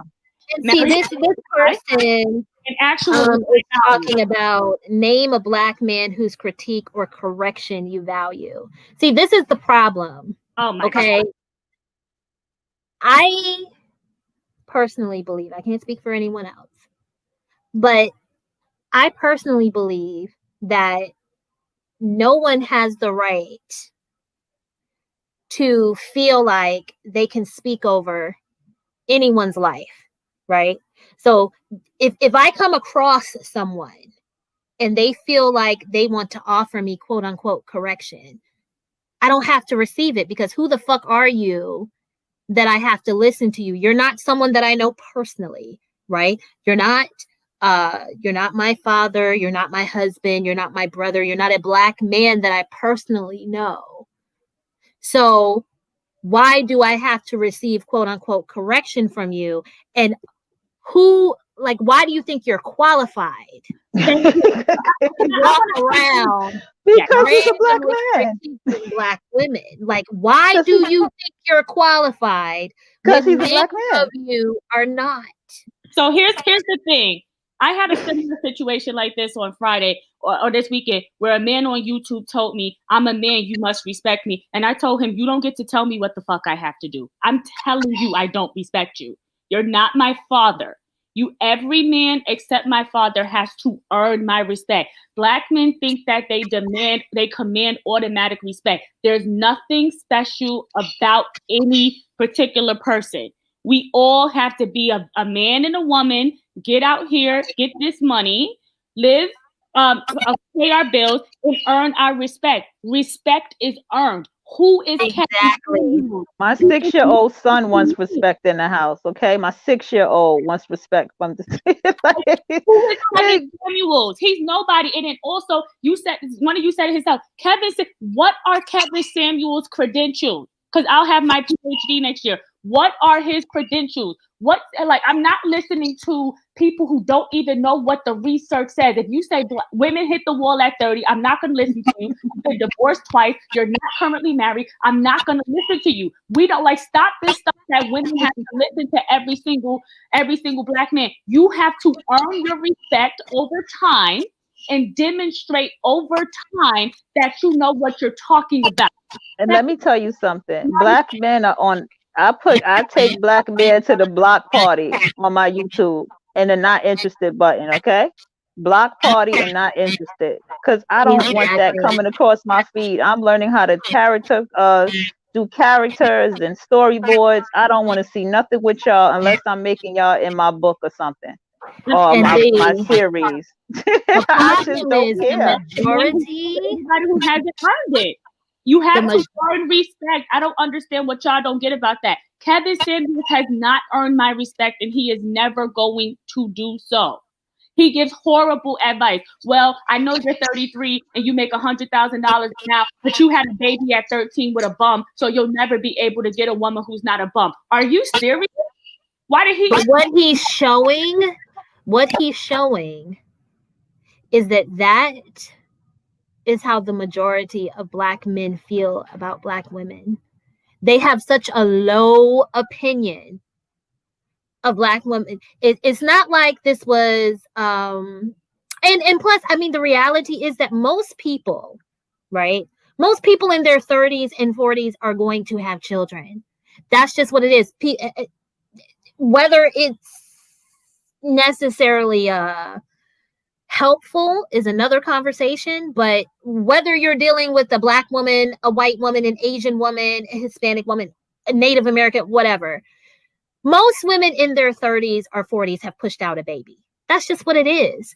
So to take a woman who had one child, right? One, when she was a lot younger, and to look at her and to say that about her, it's kind of it's fucked up. But then I'm like, well, if she's familiar with his show, has she not seen the other women that he said the same thing to? And if she's seen it, why would she call in and expect something different?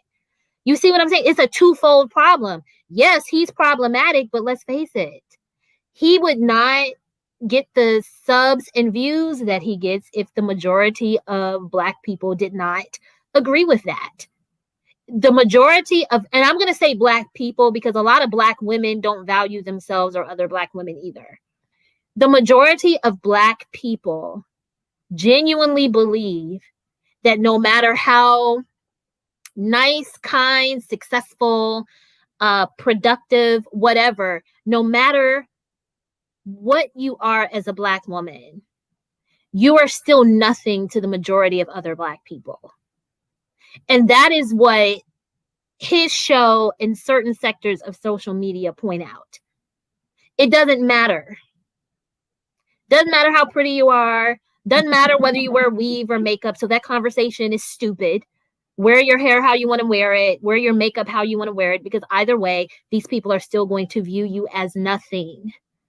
But until black women understand that and stop supporting those platforms and start and stop thinking that you can reason with these people, nothing is going to change. And so those of us who know the deal just have to leave these people alone. Let those women call in and get their feelings hurt. From a man who won't even qualify for anybody's feelings to begin with, and a man Exactly. who needs therapy. Like that's you're exactly right. Like, and I've realized this in 2020. I'm gonna do what I want to do because at the end of the day, black women can't win. And at the end of the day, I'm not listening to a bunch of people who don't know what they're talking about. If you say something to me and I have research that proves you wrong, you're gonna get out of my face. And then also, I can speak for myself because I know Leah, you're married to a black man. I'm a swirler. And I mostly date white men at this point in my life. So I also don't need to listen to black men. I follow a general dating strategy that makes me appealing to men in general. That's what I do as a swirler, right? Oh, okay. This is what black men say. This is what white men, Asian, Latino, or whatever, because I have options and I mostly date white men at this point in my life as a 31-year-old. Okay? Can I ask you a question? Who just spoke? Not to cut you off when you finish. When you finish, I want to ask you a question. No, you good. You good. Could you not agree that you see the difference of how people respond to one another in other cultures? Can you not agree that you don't see that type of behavior, such as Kevin, such as Tommy, such as name them all, manosphere and all that, which is the ghetto anyway. The manosphere, that's the ghetto. Yeah. Yeah. Could you not agree? And could you not agree that the introduction and conversation is far more pleasant with a non-black man? So yes, I agree with that. And then SDI Howard too. I never said that. I never said I don't respect any black men. Y'all love twisting words. Exactly. Listen to what I'm saying very carefully. Are you ready? I don't respect any man. I don't care what race you are. I don't respect any man who has not earned my respect. I respect plenty of black men in my personal life because they've earned my respect, because they're good men, because they're good husbands, because they provide for their children. Men like you want automatic respect, and you're not going to sit up here and twist what I said. I don't care what race you are. I don't care where you live. I don't care what nationality you are. No man, my father is the only man who has had automatic respect for me. Every other man on earth has to earn my respect. I respect plenty of black men. Okay? I respect plenty of them, but they have earned my respect. I have no time for men like you who do that. And then also, Samuels represents the collective of black men. Says who? I don't care what he represents. If he does it, I do not take dating advice from men that I would not date. Why would That's I? very true. That's a good point. And see, but what he's saying, he's speaking on behalf of the collective. That's Right. that's what we've been saying. If you're paying attention, what I've been saying to other black women is, okay, this is how the majority of these men feel, because they're supporting his show. The problem with black people in general is black people as a collective take advice from the most unqualified people. Exactly. If you want a successful dating relationship or marriage, to Ivy League's point, why would you listen to someone giving you advice who is not in a successful relationship or marriage? And that is a valid point to bring up, because again, people love dissecting the relationships of black women who are kind of in the level up or dating advice sector. So why would you not look at black men and say the same thing? This is a black man who is giving you advice for dating and marriage and relationships. Why would you not look at him and say, okay, well, what relationship or marriage are you in? And why would you have a problem with the black men who are giving that advice who are actually married? I don't listen to Derek Jackson, but my understanding is that he's married. So why would it be wrong? Like, why would a black woman who wants to get married or who wants to be in a long-term committed relationship listen to a single motherfucker try to tell her about relationships? Because do you understand that those men are giving advice because they want to create an environment where black women continue to be accustomed to being pumped and dumped. Okay, that's the only reason a single man would look at a woman who's a size 3 and say, "Oh, you're average and you're not that attractive," and right? Because that's immature too. They want black women's self-esteem to be so low that you're used to dealing with a guy for 5 or 10 years who just comes over at 2:00 in the morning every now and then and has sex with you. Correct. And I'm not doing that. And black women, we as a collective need to stop doing that. That's the problem. A lot of these men like to speak like they're an authority. You're not an authority. Let me tell you something. When I graduated from college at the age of 21 with my Ivy League degree, I was making $50,000 a year. You want to know how many black men made more than me when I was 21? 20%. I'm not checking for the collective because I don't date men who make less money than I do. I don't give a fuck what the collective is talking about. I take who I take advice from. Stop this nonsense that black women have to respect every single black man. You have to earn your respect. Earn your respect or shut up. Kevin Samuels Exactly. will never have my respect with the advice that he's giving. And I don't need advice about how to attract high quality men because I'm extremely financially stable and I already date him. So there would be no reason for me to call into his show because I'm also just not going to respect what he says. I do not have to respect every single black man. Earn your respect just like every other man on earth or shut up. Shut up. Exactly. Like, I mean, respect that's that. the bottom line. I want Because them all see, to shut up. the problem is that more black women don't think like that. More of us need to say, okay, well, what gives you what gives you the right to think that you have the right to speak over my life? You To have So give me information that that goes I should then pay attention to. but that goes to the woman. See, this is why women have to really develop being in love with yourself. Listen, on the side of loving yourself, what I tell you, the F's that you do not give, I'm telling you, it's beautiful. It's easy to say no. It's easy to say yes. And most of all, it's easy to say no.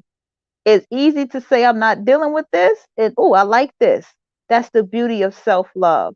And when you love yourself, you would not sit down and listen to stuff that's abusive, especially to other women. And you won't watch other women get abused when you love yourself.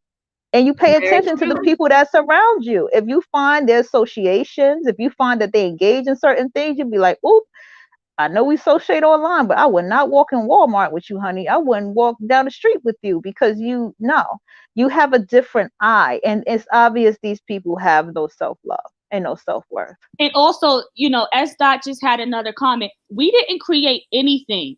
We didn't create anything. Historically, men are the breadwinners. So don't women created this. Historically, that's what it's been. We didn't create anything. And no, and at the end of the day, you don't get to set my standards because a lot of black men on YouTube, they ask women questions assuming they already know the answer, right? And then they think they get to talk about how, okay, well, I'm just going to go get a white woman. I don't give a fuck what you're doing.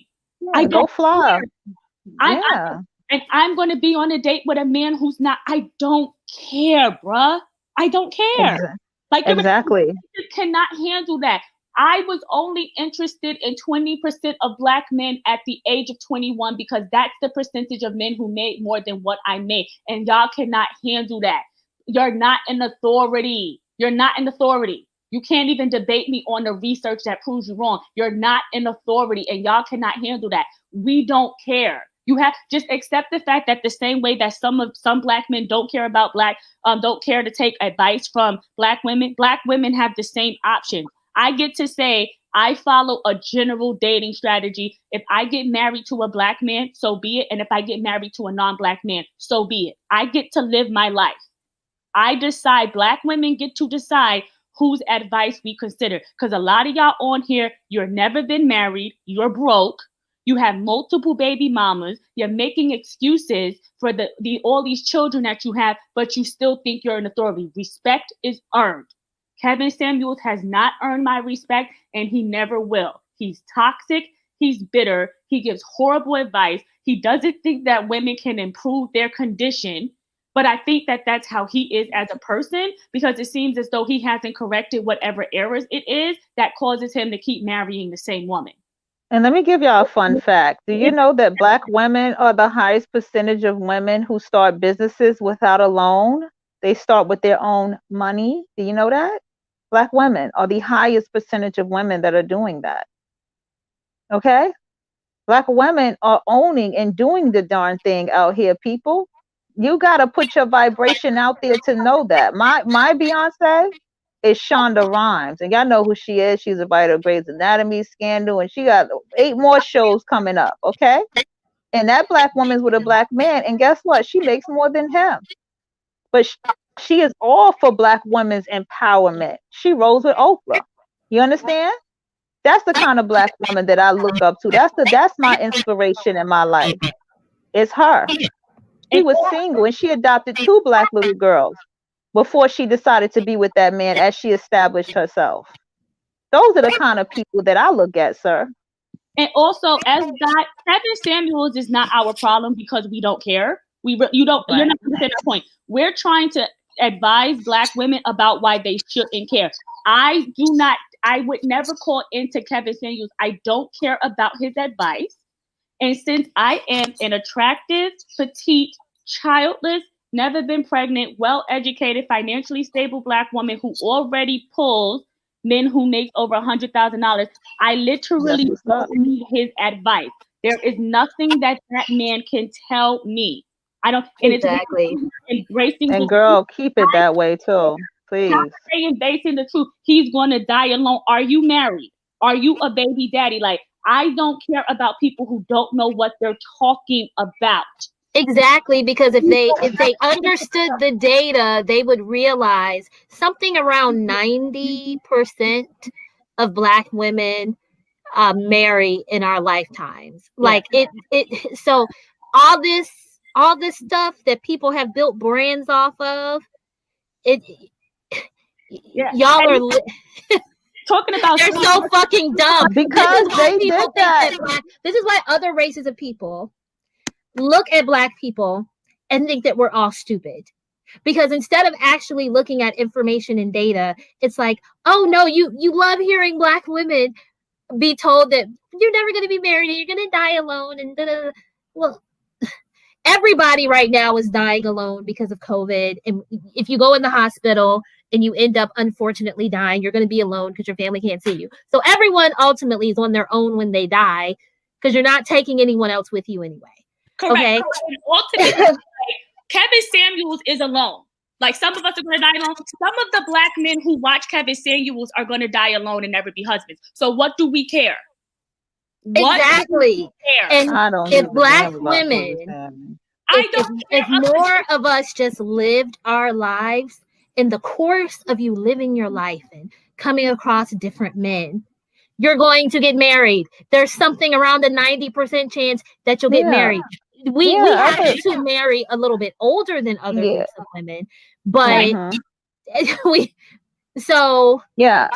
not going to be married till I'm like in my 40s because that's when I'm going to be ready to settle down. Right now in my life, I'm picking everything up again that I've been doing since my, you know what I mean, that I've been doing since my 20s.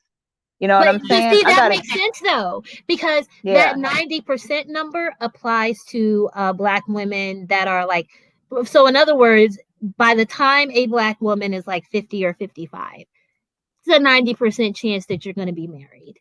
They don't know what they're talking about. That's why, like, I don't think you sisters are aware of the men to women ratio. I don't care, bruh. Like, you're not listening. That's not the only thing that matters. It doesn't matter to me, especially if you're talking about Black men to Black women. I'm going to say it again. I'm a swirler who mostly dates white men. White non-Black men are the majority. Black women are increasingly marrying out. There is already findings on this. I don't care. Like, what's the number right now, guys? The men to women ratio? No, I'm talking about the percentage of Black women dating out. The men to women ratio depends on your city also. No. Exactly. Not only that, but if you take race out of the equation, okay, there's enough men to go around. Hold on. Let me address Dave. Dave, sir, if you don't know about life, I don't know how old you are, sir. Life is not what society tells you it is, okay? You got your 20s, which is an emotional time. I do not want to ever be in my 20s again. 30s is when you start feeling yourself and really start deciding and knowing what you want to do with your life. And 40s is when you buckle down. If you haven't heard, there's a lot of people who have started their businesses after 40 years old, sir. Okay? Some people, we have a different kind of life. This is someone who doesn't know the numbers. Okay. Around 70+% That's not even a grandma. How old are you? Something around 70% of Black women have been married by the time we're 40, and then it jumps up to around 90% by the time we're 55. Okay, because when Black women hit 40, real quick, when Black women hit 40 years old, a lot of Black women, they start focus. If they don't do it by their mid-30s, by their 40s, they buckle down on their health. They buckle down on any career or business, and a lot of times go back to school. If not by this time, because I'm almost 40, by their mid-30s going into the 40s. Most Black women that I see.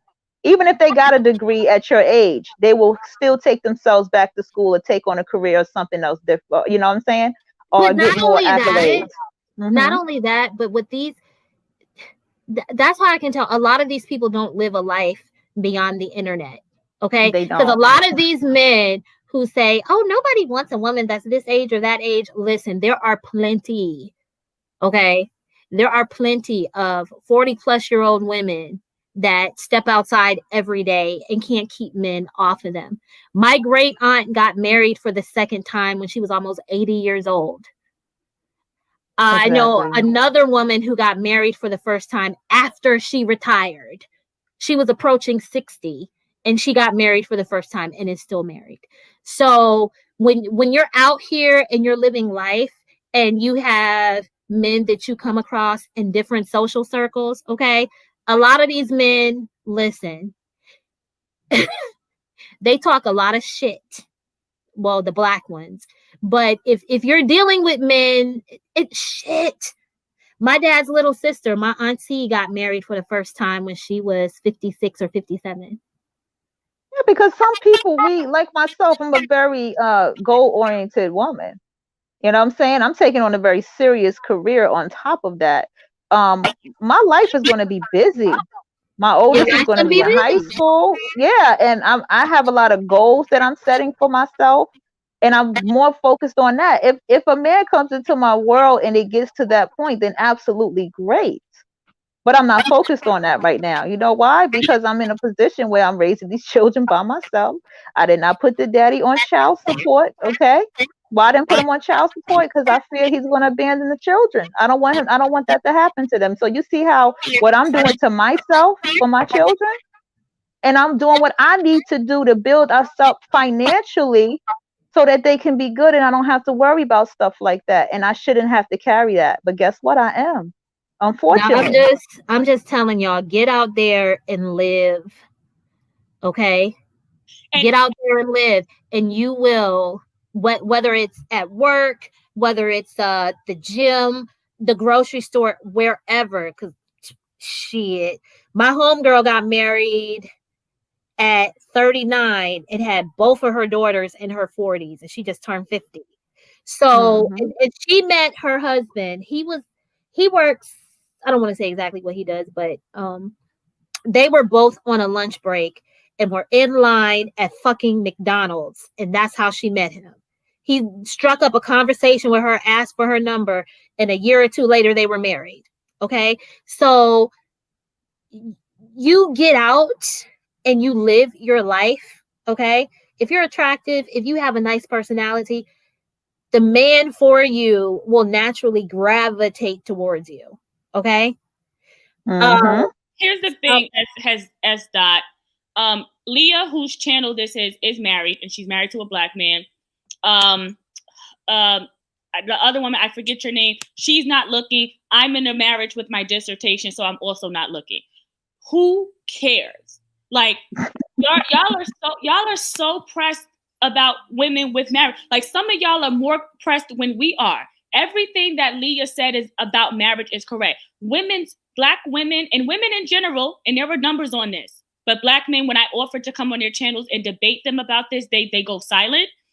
Native American women are the only group of women who have their highest first time marriage rates in their 20s.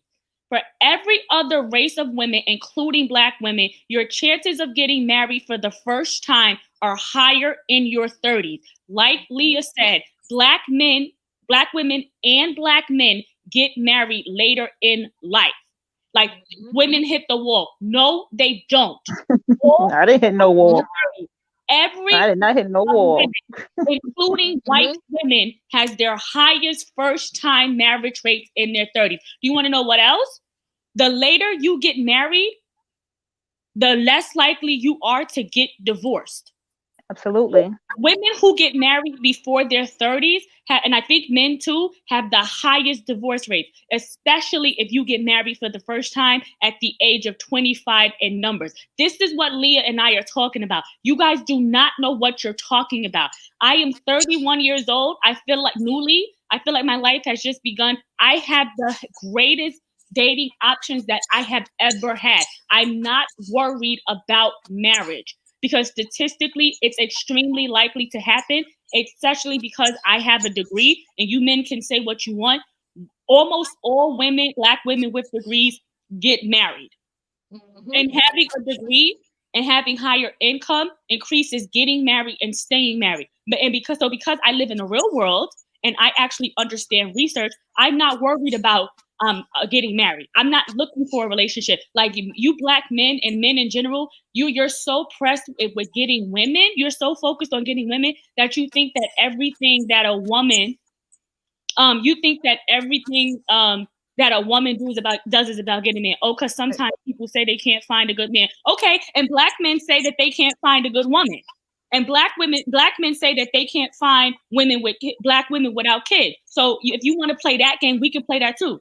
There's plenty of Black men out here lying, saying that they can't find a good Black woman. Oh my God! Find a Black woman without. And none of us said that, by the way. I don't understand what you're not getting. Leah is married. I'm not looking because I'm going to be relocating and I don't have the time. And the other woman is not looking. What are you Exactly. talking? Nobody And said that's the other part of the conversation. Right, and I didn't say I would not open myself to dating a guy if if he wants to court me. That's absolutely fine too. But he needs to understand that I'm focused on the things I'm focused on. I'm very goal oriented right now. You're saying it's I not. have to be. You're saying it's not a priority for you, and the reality is that you have some women that don't actually want to get married. That's another thing too. So yeah, but you see, it's because of the situation I was put it. I hate that. I'm not trying to sound like a victim, but see, Black man, if I'm not being provided for and you're 50% that you're supposed to have, that means I got to put in more work, sir. So that means that stops me from even bringing a man in my world because I got to provide so much for them now, as well as for myself, because financially I got to get it up.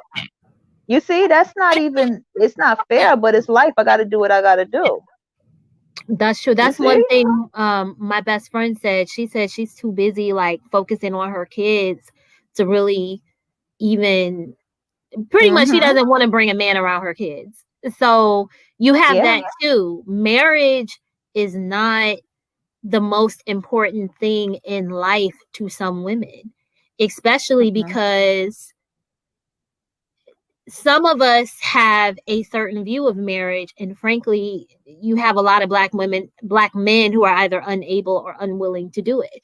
You have a lot of women who feel like, okay, if I'm going to get married, I don't want to pay 50% of the bills. I don't want to know when the bills are due. I just want you to run the fucking household and let me just make my money and do what the fuck I want to do with it. And you can't do that with a lot of Black men. Yeah, because as I think Kitty said in the comments that in a lot of Black households, it's women who are the primary breadwinner, even if she has a husband. And it's not, oh man, it's just, I'm just, for me, I can't speak for other people because I'm listening to what Dave East is saying. That's a lie, okay? You are at your prime in your 30s. When you hit your mid-30s, that's when life hits you hard, like smack. Life hits you different when you hit those mid-30s, sir. Let me tell you. Some people say life get harder when you get in your mid-30s. I don't say it get harder. You just gotta go stronger. You just gotta keep going. You know what I'm saying? I don't know how old you are. I'm preparing for my 40s. So I can be really together once I get everything together right now. And if Dave is who I think it is, he's damn near 40. Yeah. So he fucking knows no.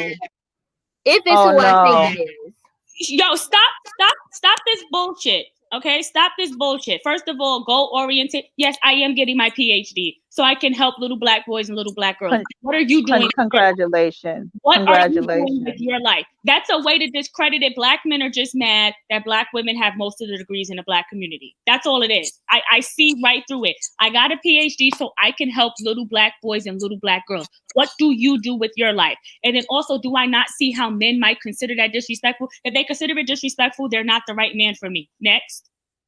And my therapist is a black woman with a PhD, and she went hard, and she told me what she did. She said, I used all my anger to fuel everything that I have today. And she showed me her wall of all her accolades, Yeah. And I have, inspired me. and it's Hmm. like when you feel like it, I'm not in the mood. I'm dating is not a priority for me, and I haven't found the right man. Like, what do y'all not understand about that? Y'all are so pressed. Like, men are so consumed with getting women that they can't fathom that women's lives do not revolve around getting a man. What are you talking about? I'm getting a PhD so I can help little black boys and little black girls, and that can't be my most important priority right now. I got to consider dating men that it probably won't work out with anyway. When I'm going to be moving to a completely different part of the country next year, when my youth is gone. If you think my youth is gone is 30, that is on you. You're just not a guy I would date. Body count is high. You don't know what my body count is, and you men are for the streets. So let's get that clear. Exactly. And that's good that you're doing that, because see, you have a lot to lose. Like, what do you do? Your body, y'all men, y'all are for the streets. Men are for the streets. I have friends of all races who will not hook me up with their male friends because their male friends are trash. I know married black men and married men in general who will blatantly admit to me that men in general are trash, and that some of them used to be trash. That's a problem. Listen, black men married Kim Kardashian, Erica Mena, and Corinne Steffens. They don't care about body count. And Cardi B. Right. And Let's not forget Cardi B. They don't care about body count. Yeah. And nobody wants to marry you. I've talked about this on other channels. I turned down a marriage proposal to that same engineering ex that I told you about because he's a fucking cheater. So you mind your business. This is what y'all do. You make stereotypes about about black women in general, but then you get mad when black women stereotype you guys as criminals, as baby daddies, as pookie. You don't stop sitting here stereotyping us because we're black women. Like, I let the chat rock. I let the chat rock, but don't antagonize people that are guests on my panel. That'll get you timed out, okay? Yeah, nobody. First of all, this is not a Michael Jackson album. Nobody's hitting the wall. I guess that's what Kevin likes, because that's what y'all like to say now. Hit the wall. I think it was living life off the wall, Michael Jackson said. But y'all are clowns, man. Y'all don't see it, and it's like, this is an adult conversation. This is a grown woman with a PhD. We should be applauding her. We should be talking, encouraging her to keep on going, go higher to that PhD, whatever, travel across the world. Like, this is the kind of stuff that's important. This is the kind of black women that exist out here. You understand? I'm a black woman that's going to go to like I said, I've decided by the time, I get into my 40s, maybe then I'm going to go into school to become a dentist. And I'm determined to do that with everything else that I'm doing. You know what I'm saying? Like, we are out here doing the darn thing, okay? We are doing it. Exactly. And it's unfortunate that we are attached to a collective of people that demonize black women for being accomplished. That's just very disgusting. Man. It's very, very disgusting. I don't look up to Cardi B, she would be demonized if she was up here saying that she had 10 kids by 10 different men or one kid. She would be demonized. But on the flip side, you also have a problem with her because she's saying she's a woman who's been responsible enough to not get pregnant, who's been responsible enough to continue her education to the point of obtaining the highest level of education that you can get out here. And that's also at 31. A problem. Exactly. At 31 years old. That is accomplishments, okay? Her mama raised her family raised her right. That was beautiful. That's beautiful.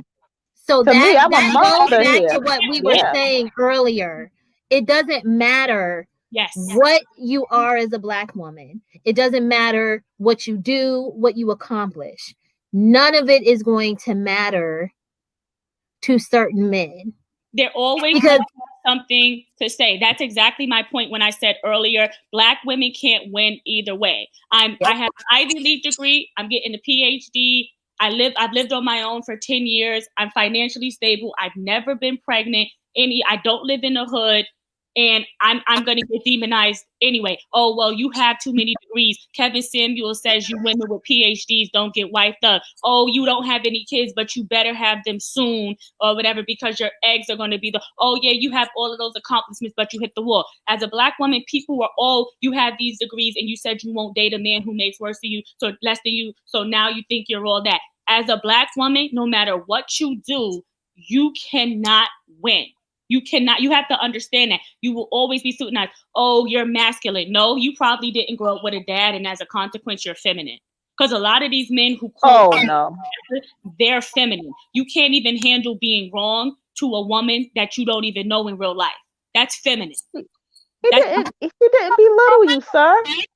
I'm happy for her accomplishment. I don't even know her. Why can't you just be happy for her accomplishment? I don't even care. I honestly don't even care either way. I honestly don't even. Like I said, I follow a general dating strategy, and if one man doesn't like it, it's okay, because I'm just going to pull up with a dude of a different race, and that's your problem, because I can do that. I don't shove it in your face. How, sir? I'm not cutting you up, but how is she? Can you help me understand it? Why don't y'all just pull up on the panel and talk? I just don't understand this. Like, nobody's gonna yell at you. What? Nobody, like, what? Black men make. I mean, Black women have most of the degrees in the Black community. It's been that way for decades. So it's jealousy. That's literally what it is. You gotta, which I don't understand, and this is speaking in general, not just y'all. Just saying, when you become a mother, it is a whole nother ball game of how you see life, okay? And when you become a mother, you want to be as accomplished and successful in everything that you can be in the eyes of those babies. When you stand up there and you get that degree, when you're a mother, it's for them, okay?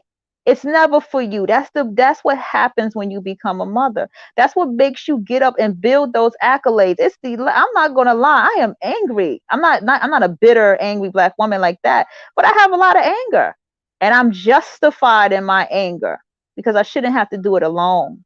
You understand?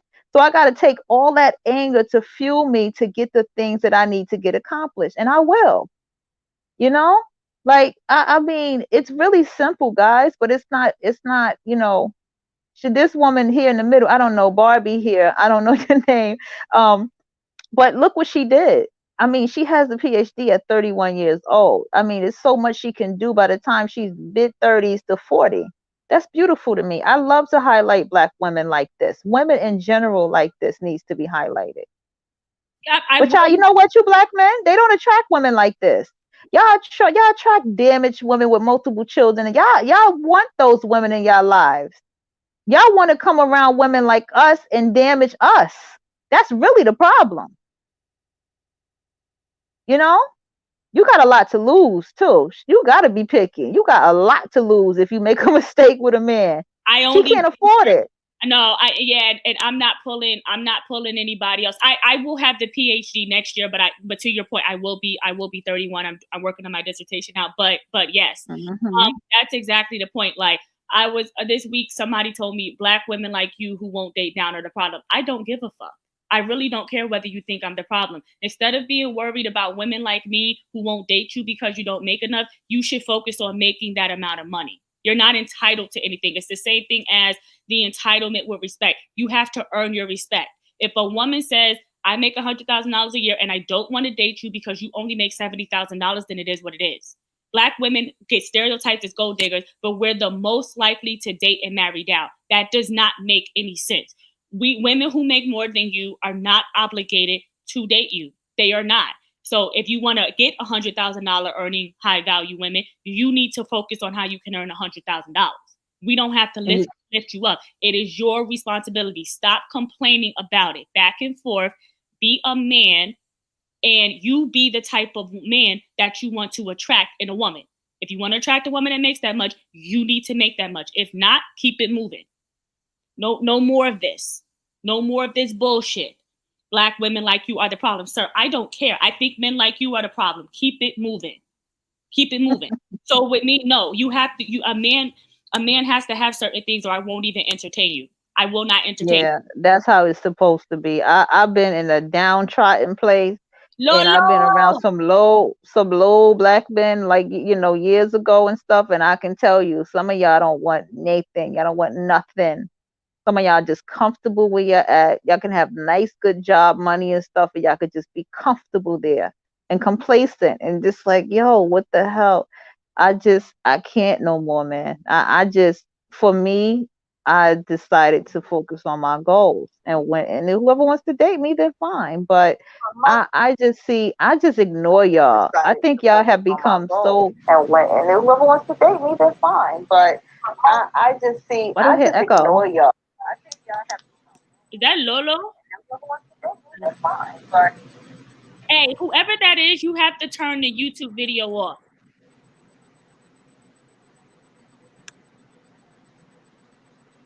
Yeah, that's all. I don't want to take over. I'm just saying that.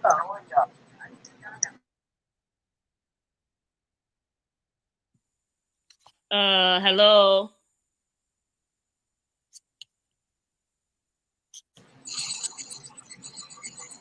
Are you gonna? Hello, can you hear me? Oh yeah. Yeah, we can hear you.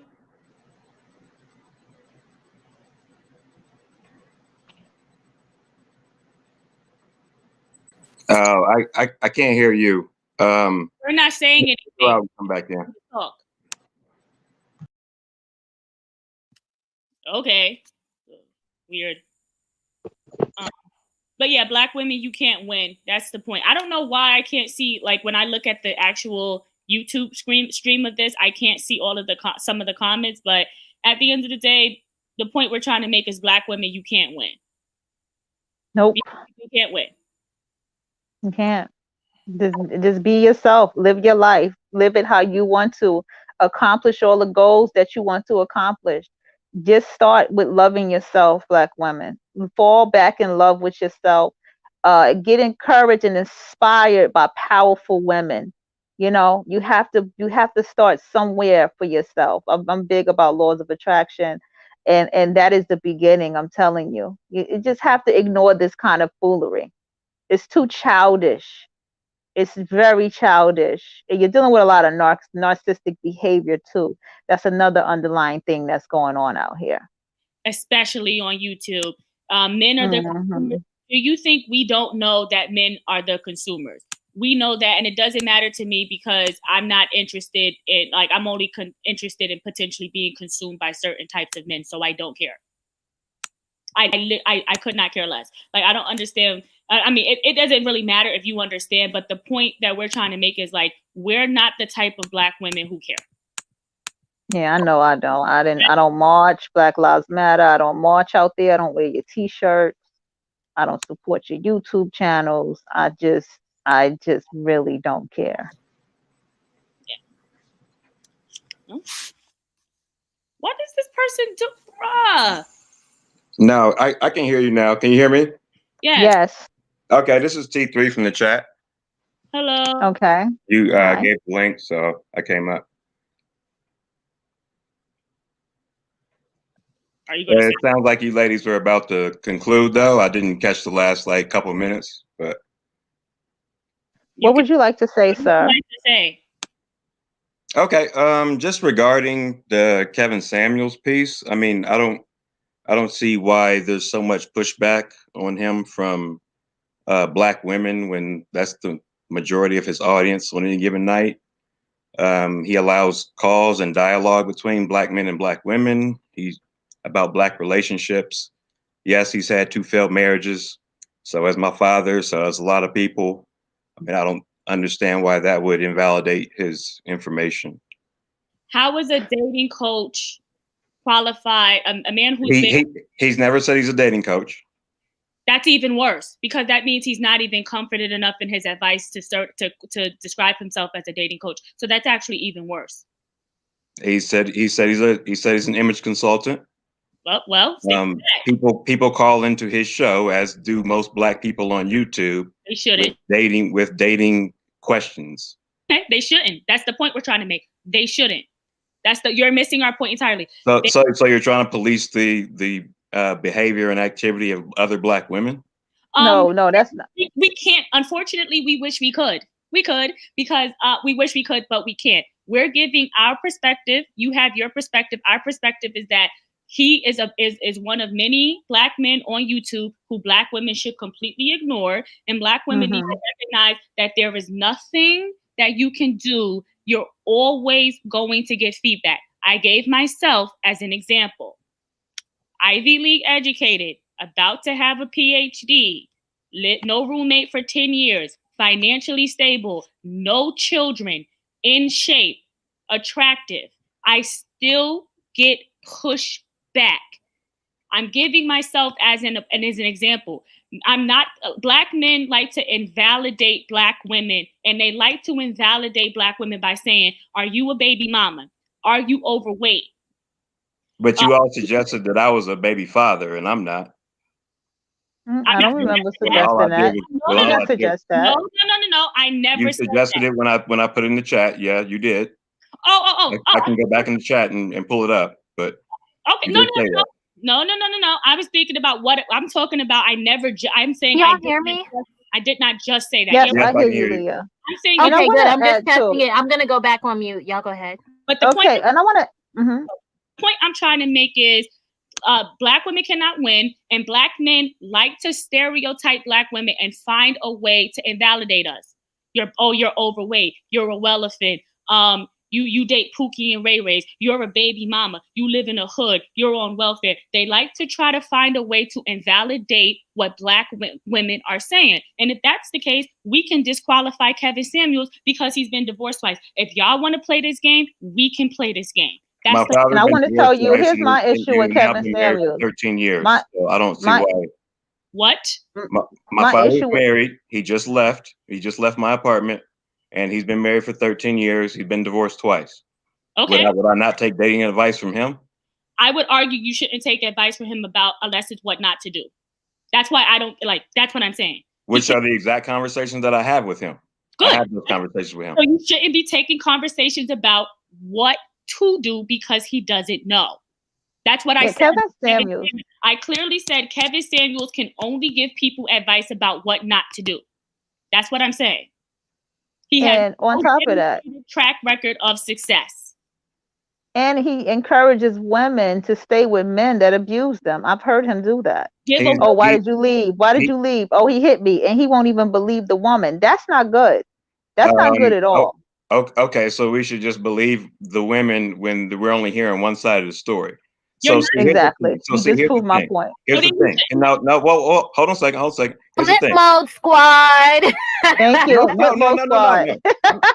I'm not saying men don't lie. I'm not saying men ain't on his line and then it's cat pump faking. That definitely happens.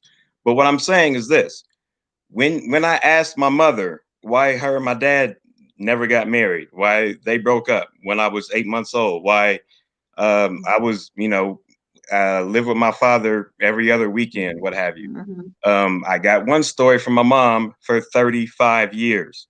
I asked my father, I got a different story. I got a lot more of close to the truth. So women, a lot of times, due to their emotional state, what have you, they kind of fabricate some parts of the story. They leave out certain details to protect themselves emotionally. I get that. I understand that. I understand that you just do that because you're a woman. You're not really necessarily trying to lie. And the cases of sometimes when it comes to abuse and sexual misconduct, I've myself have been a victim of a huge fabrication and an outright lie of those things.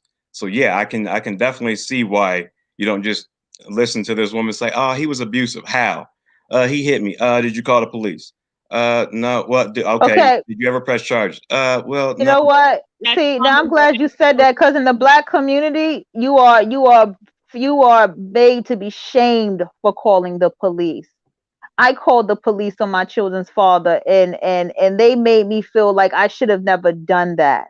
There's a world out there that a woman can get beat up for calling the cops on her baby's father. Okay? So it's dark out there. It ain't that easy. When you're being abused, especially when it comes to abuse, you're afraid. You're pushed in a position of making you feel bad.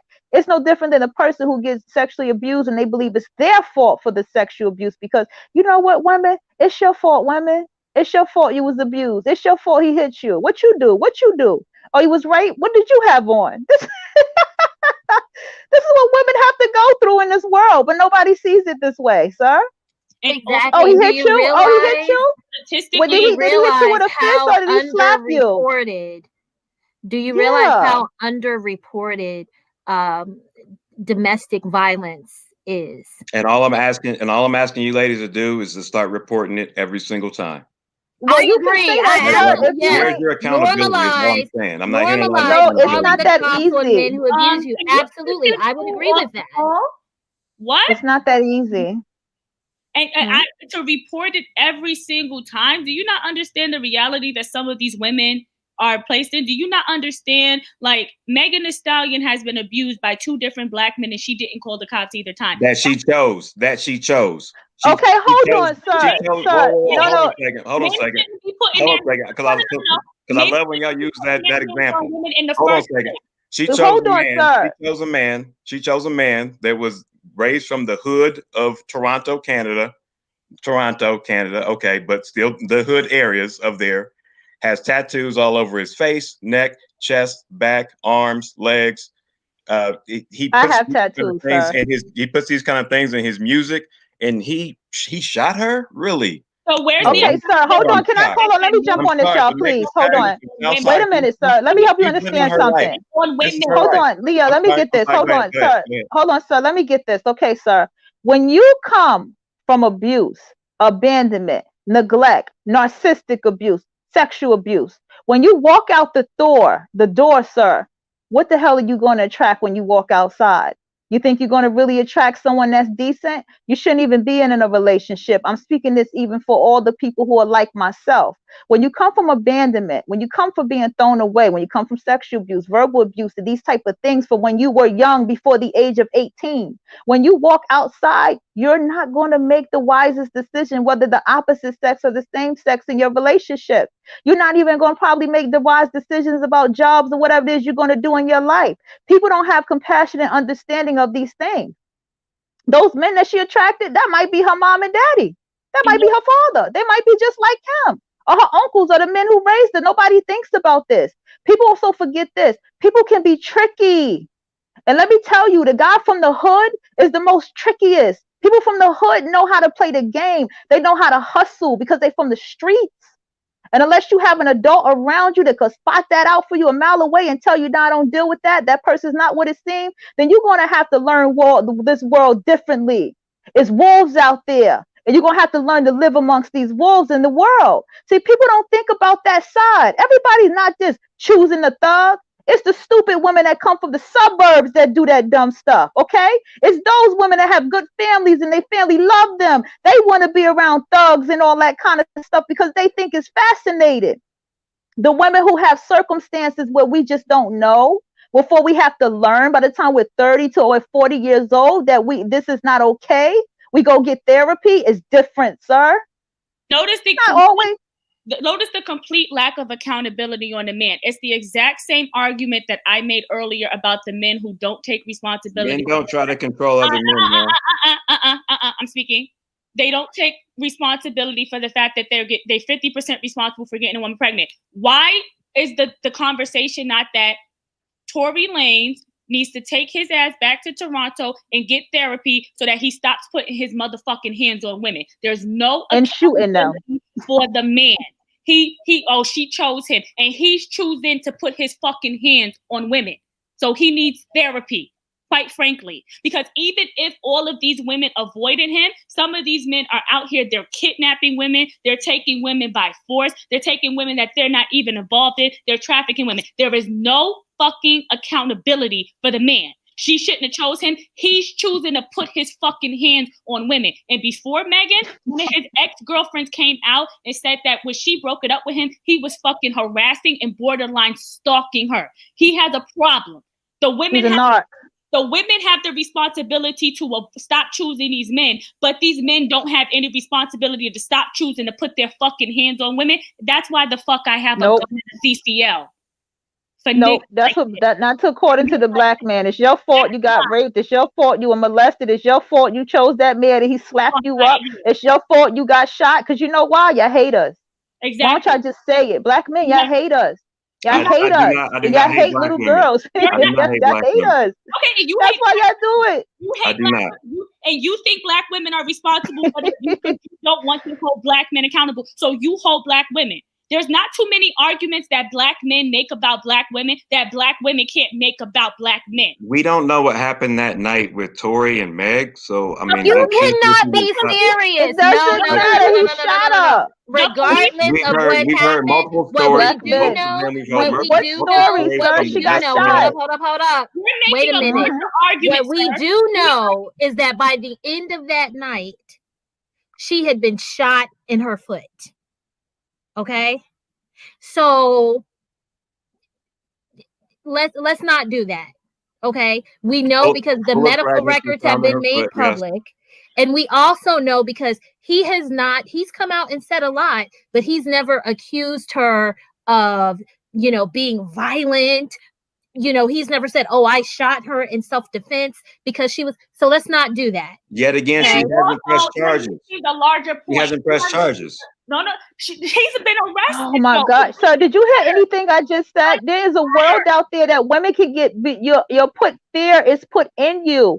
Okay, this is what you got to understand. See, there's no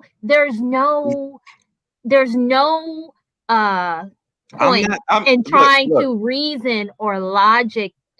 There's no point in trying to reason. I'm not here for Tory with a person who thinks that way. I'm not about. There's no reason. Like there's no point in trying to use logic with the person who knows that a woman was shot and then says, and I want we to add don't know what happened. There's no point in trying to reason. Sir, and then you said something judgmental here, sir. I want to add something. I don't know how old you are.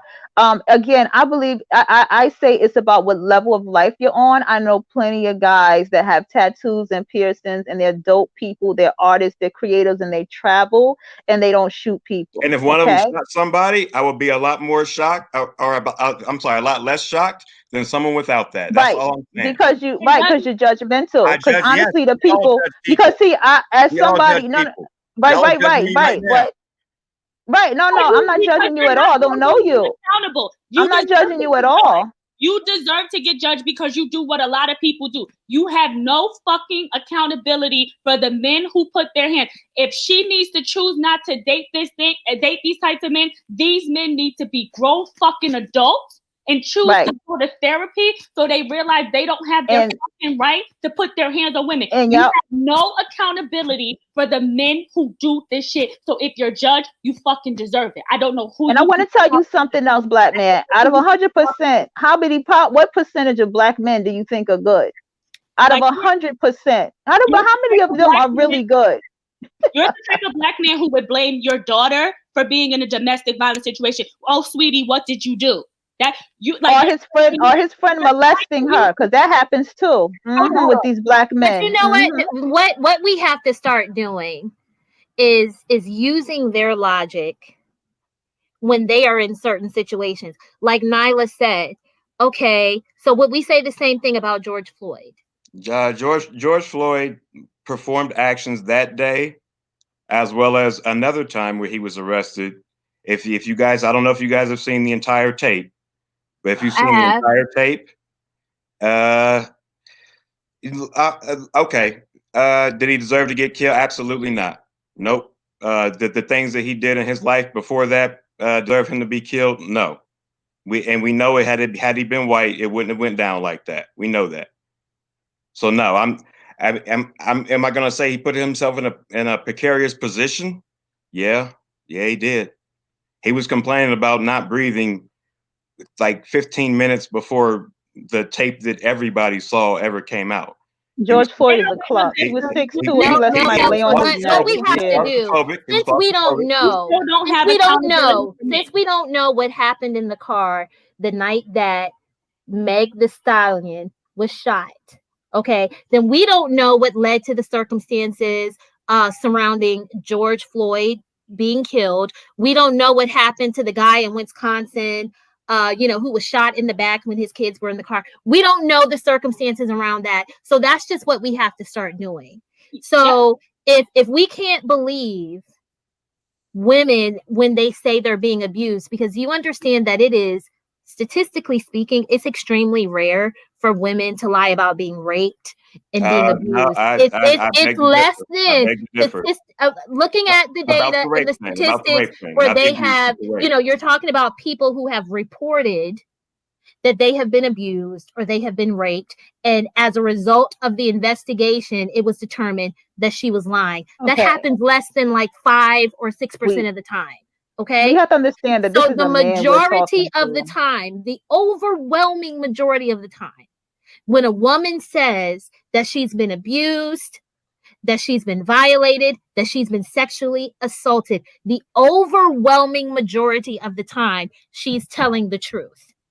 But if we're going to use that small percentage of women who lie as a reason to not believe women at all, then we're going to look at things like police brutality, which overwhelmingly hurts Black people because Black women are victims, but the situations that get the most attention are with Black men. So we're going to start looking at the majority of those situations, and we're going to say, well, what did he do to put himself in that situation? Or, even though I can clearly see that this person has been shot or this person is dead, even though I can clearly see what happened, we don't know all the facts. That's what we have to start doing, Black women, because you have to understand there's no way to reason with this kind of thinking. This is why I don't care. When it happens, I don't care. I don't care. You understand? I don't even think that Meg Thee Stallion and Tory Lanez were dating. Apparently he was dating the other girl, or he was trying to get with Kylie Jenner. Yeah, it wasn't even the point. He still got a problem. He shot somebody. The point of the story... I'm telling y'all, there's no point in trying to reason with it. Go ahead. I'm going to go on mute and let you talk. But you're talking to a Black man that doesn't even roll with cats like Tory Lanez. Like, doesn't matter. Why are y'all bringing him? Why am I responsible for his behavior? As well, you're the one who brought it up. You brought it up, sir. Didn't bring it up. You started talking about Meg. I didn't. You understand? There are Black women in marriages. Let me tell you something. It's a Black guy who's a judge. So to your point, right? So we're not going to talk about the quote unquote thugs, right? There's a Black guy who is a judge, okay, who abused his wife. She reported him to the cops. He was out on bail that night. See, this is why a lot of women don't report domestic violence, because most of the time, if a guy beats your ass, he's out of jail within 24 hours. Okay. So he beat her up. She did what she was supposed to do. She reported him to the cops. He gets out of jail that night, went to where she was staying at and killed her. Black women, get a gun and get a CCL. Don't even get the cops involved. Because there's morons like this who are blaming the woman, and he keeps ducking and dodging and not addressing my earlier point because you know what you said and what you think is fucked up.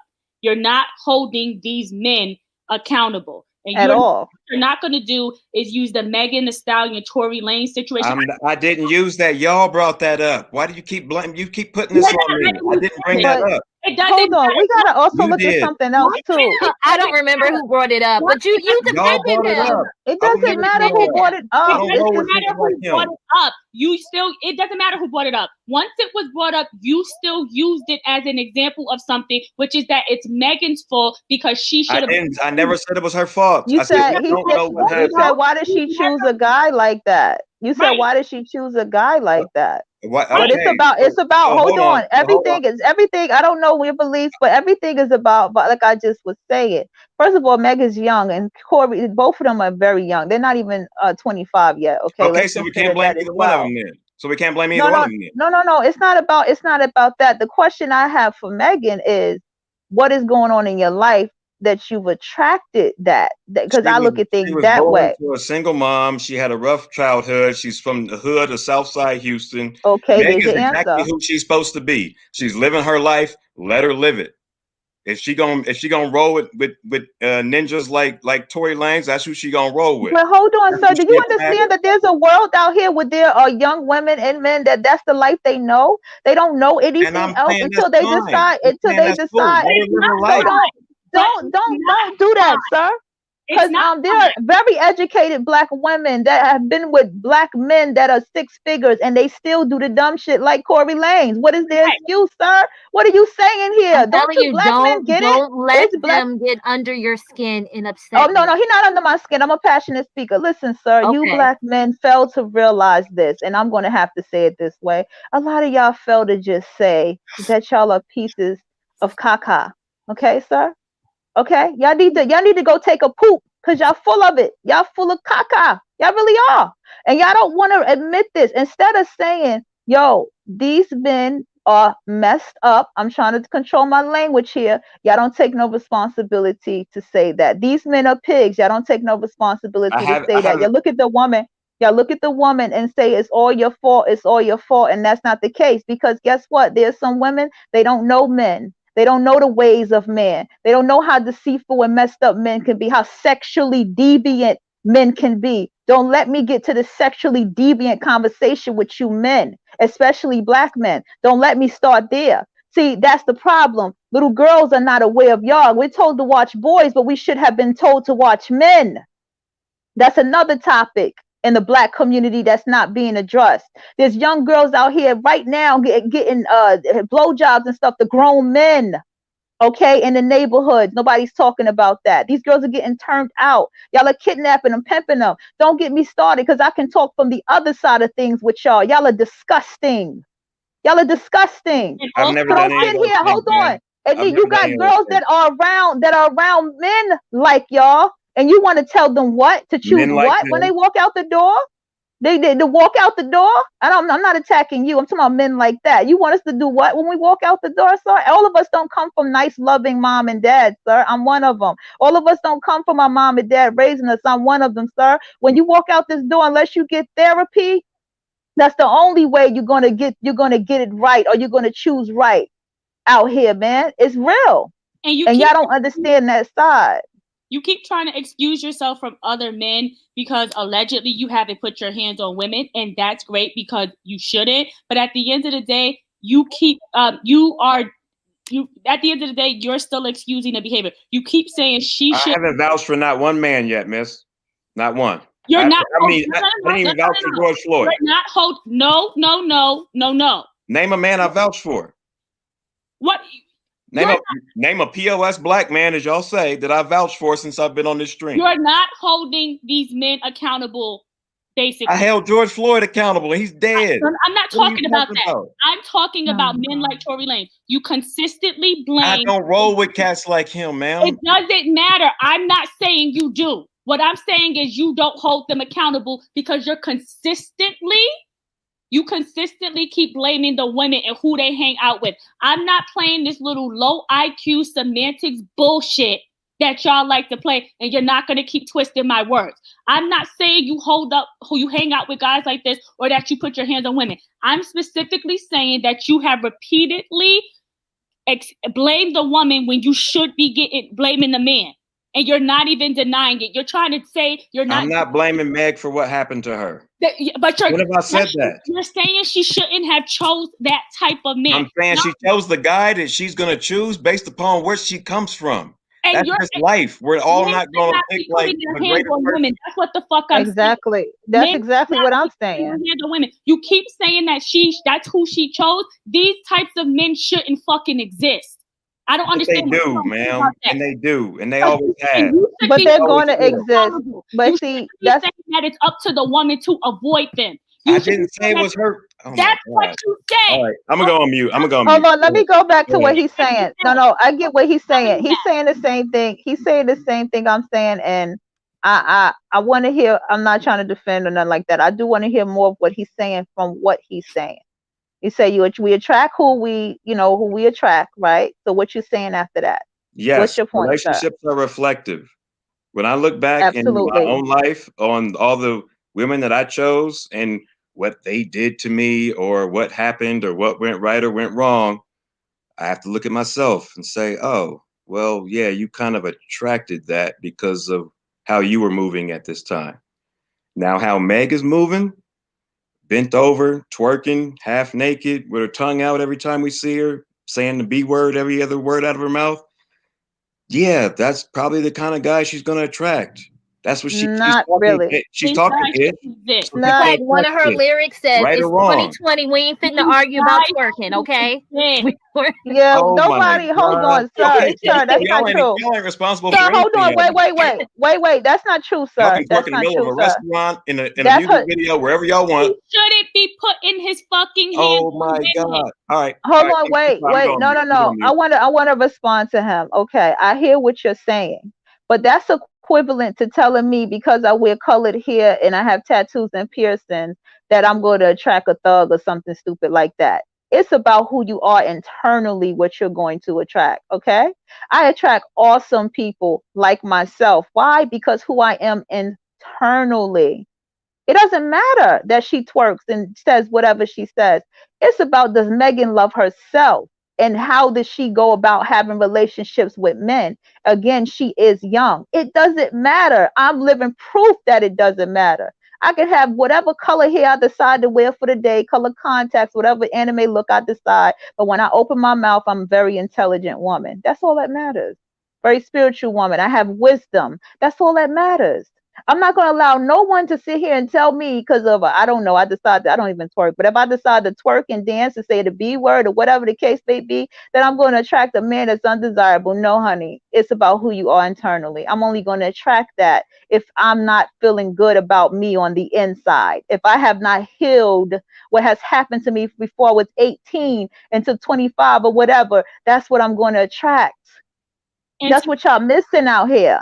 And to say that, like, well, she twerks and she sticks her tongue out, so she's going to attract a man who abuses her. She's more likely to. She's more likely to. But these men shouldn't exist. But Not do you really, all sir. understand? You know why, Do you sir? all I know women from other understand races that twerk no and one stick their tongue out. exactly? That's what I was They're about not- to say. All right. No one says that to young women of other races. Those women, it's like understood that there's going to be a period of time, right, where they're going to have some growing pains, right? So they're going to do some things that are maybe immature. They're allowed a period of time to be overly sexual, and then they're allowed to redeem themselves. Black women do not get that opportunity. You're a baby, and then you are viewed as a woman, and you are not given any room to grow.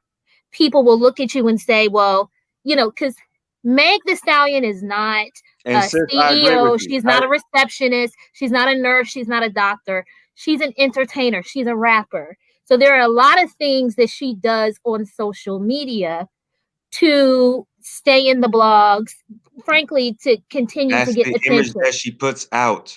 But you know what, too? She's around a bunch of black men, too, sir. She's not the only.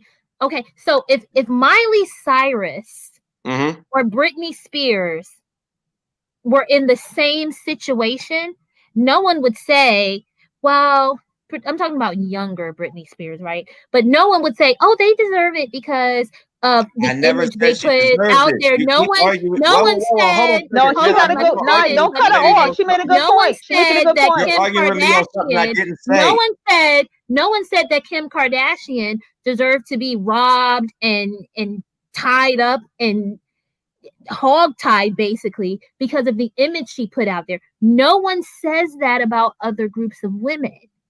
She got a point there. She deserved it, ma'am. And it's no. She got a point. And Britney Spears did not have the best marriages and relationships. But you suggested, what you pretty much said is that because of her image, no, you keep using words like suggested and pretty much. What did I say? You said that because of her image, she was going to be more likely to attract a certain type of men. Okay, I can of her behavior. Yes. Okay, and so okay, let me say something. I think I know where he's going. What is your suggestion for men of that background? So if your suggestion is for her to stop that behavior so she stops attracting that type of men, what is your suggestion for men of these neighborhoods so that they stop abusing women? What is your suggestion for them? Okay, well, my suggestion is that they seek help and they stop doing that behavior, to answer your question. But I had First to of all. prompt you to Secondly, say that. hold on 1 second. Secondly, you also said, well, it's these guys out here with master's degrees and making $100,000 and they're abusing women too. So it's not just guys from that background, correct? Correct, but then that all doesn't make Correct. the point because you because all it's pressed me not just multiple women times from on that background. that So you have no 80% of point. black men that are just terrible people You or have no whatever point. your number is. I'm Most making of a all, general most of statement. y'all I are. said men should be putting their hands on women. That's a statement I about haven't done any of these men things on you ladies earth. are talking about, yet y'all are still attacking Nobody me. said that. You're making it about yourself, sir. Nobody said you said that. Let me Yeah, tell you nobody's something. Let saying me it ask about something. you. Because If I think I say know where you're men going. should I put their think I know hands- where you're going, sir. I was a woman that I wore heels. I used to wear my hair locked, all kind of stuff like that. It was about what kind of man you attract, whoop-de-whoop-de-woo. And I've learned through my years, I'm almost 40, that that's all bullshit. When I start living my life and loving myself, when I start being me, when I start being the punk rock girl I am, the anime girl I am, whatever I am, when I started being me, I started attracting more people as me. Okay? That's what happened in my world. It didn't matter how my hair was locked. It didn't matter if I was natural. It didn't matter if I was weaved. It didn't matter if I was, it didn't matter how my nails was.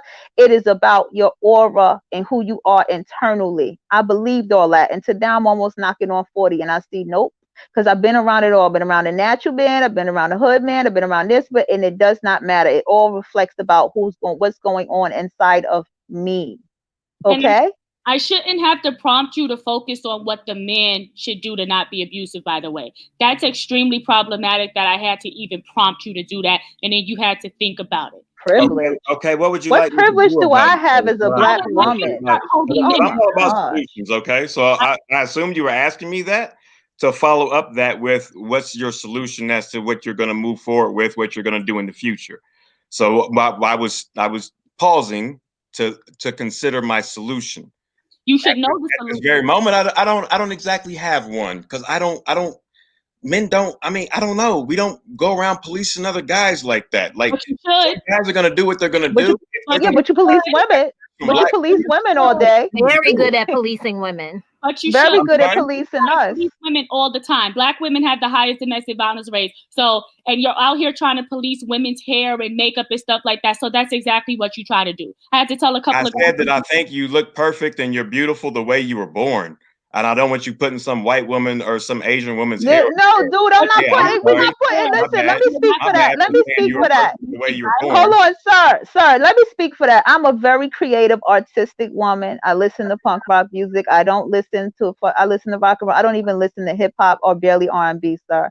I live with very different magical world over here, and there are a lot of people like me. Okay, sir. There's a lot of women with their hair colored and piercings and tattoos, and they actually have careers and jobs, and they have monies, and they have houses and stuff as such as well, sir. So I don't listen to people like that because I go by vibration.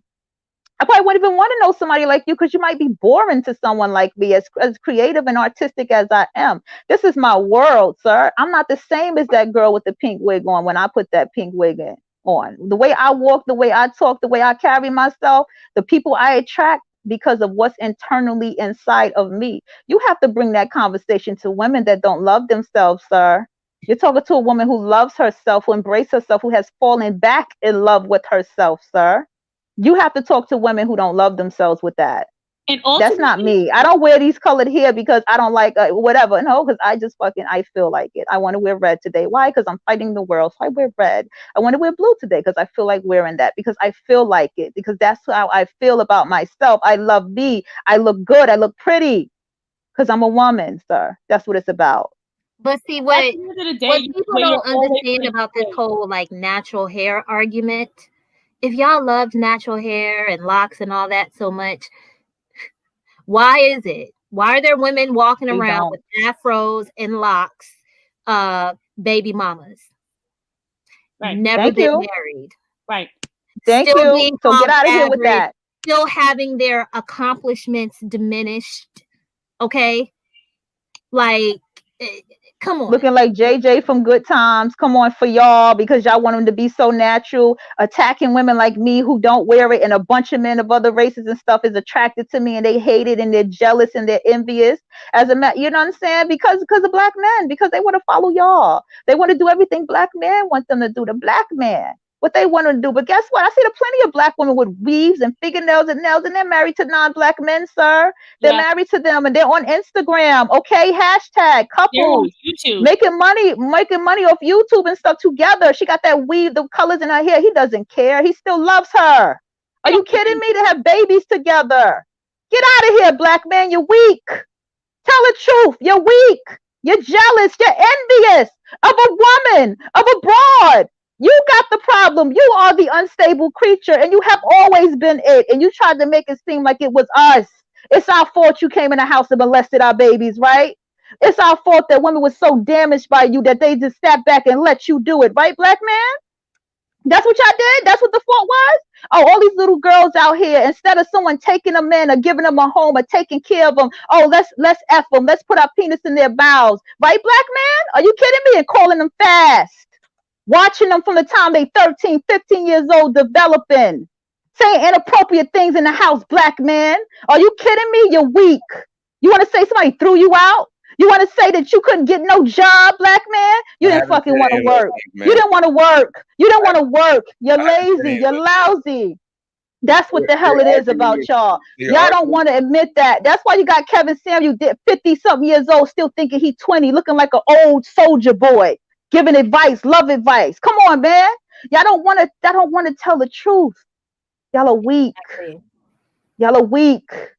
If we ever get off welfare, Section 8 and all that, black man, you're gonna still look like the weakest link. You know what y'all got? Y'all got muscles and y'all got a penis. Y'all got muscles and penis on the wall to say that y'all this and y'all the most beautiful this and that, but everybody know y'all the weakest link, man. Get the fuck out of here. We're the most desired in this world. The world hates. No, they hate y'all. Sir, you're not desired. You're not. Hold on, sir. Why would you want to be desired? Black women don't want to be desired. We want to be, hold on. See, hold on. The Asian woman, sir, hold on. Can I get this, Leah? Hold on 1 second. The Asian woman wants to be desired. The Asian woman wants to be beautiful. She wants to be desired. White woman wants to be desired. Black woman wants to be respected for her education. We want to be respected for our accomplishments and our accolades. That's the difference with the black woman. We don't want to be no damn desired. We've been desired already. That's why we desired with these babies. That's why we desired with our situation. Are you kidding me? With babies and welfare, baby mothers, that's desiring. That's all of that. Y'all want that bullshit. Nobody likes y'all, black man. Y'all hate it. They hate y'all. Are you kidding me? They hate y'all. Y'all are delusional. No, sir. I have sons. I'm telling you, they hate y'all. I held my black son in my arms. I said, the saddest part about holding the black son is, when he comes, the black man, this world is gonna fucking hate him. And that's real talk, sir. And this is funny to you. Okay. That's interesting. Huh? No, this is real talk, sir. No, do I sound like I'm laughing right now? For her to say that to you. Why would I be laughing, sir? You think it's funny to me to have, you think I wanted black son, sir? Do you think I wanted to have a black son, sir? Do you think I really wanted that? Please tell me that. You think I wanted that? You think I wanted to hold a black son to know when it gets old, it's going to be a black man that everybody's going to hate, sir? You think I wanted that? That's funny to you? I'm sure you don't. You probably want us eviscerated off this planet, but no, you want to eviscerate yourself, sir. Black man wants to eviscerate himself, sir. It's not me that's doing that. You did this to us. You pushed us away. You disrespected us publicly. You did that to us on TV. You didn't, hold on. You were so weak. You were so weak. Even when in the music industry, you did not even tell the Jewish man, don't do that to my woman. They're not going to do this and that in the music videos. You didn't even defend us. You didn't even defend us in the movies. We were made pimps and hoes and sluts and all this kind of stuff, and we were being molested all over the TV screen. You didn't defend us, black man. You didn't do nothing. You let them do that to us. You let them. Man, you don't want to hear the truth. Go ahead, run away. Flipper, go ahead, flip away. Go swim away, because that's what y'all good for. Runaways. Y'all don't face nothing. Y'all take no responsibility. Get the hell out of here, How man. does it feel? Shit, get out of here, man. I love Get out of here, man. You want me to leave? Nobody told you had to leave, but you got to understand where you at. Yeah. You got to understand where you at. Yeah. Yeah.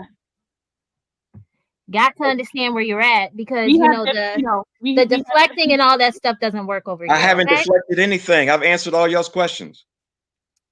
Yeah, but Lord. What have I deflected on?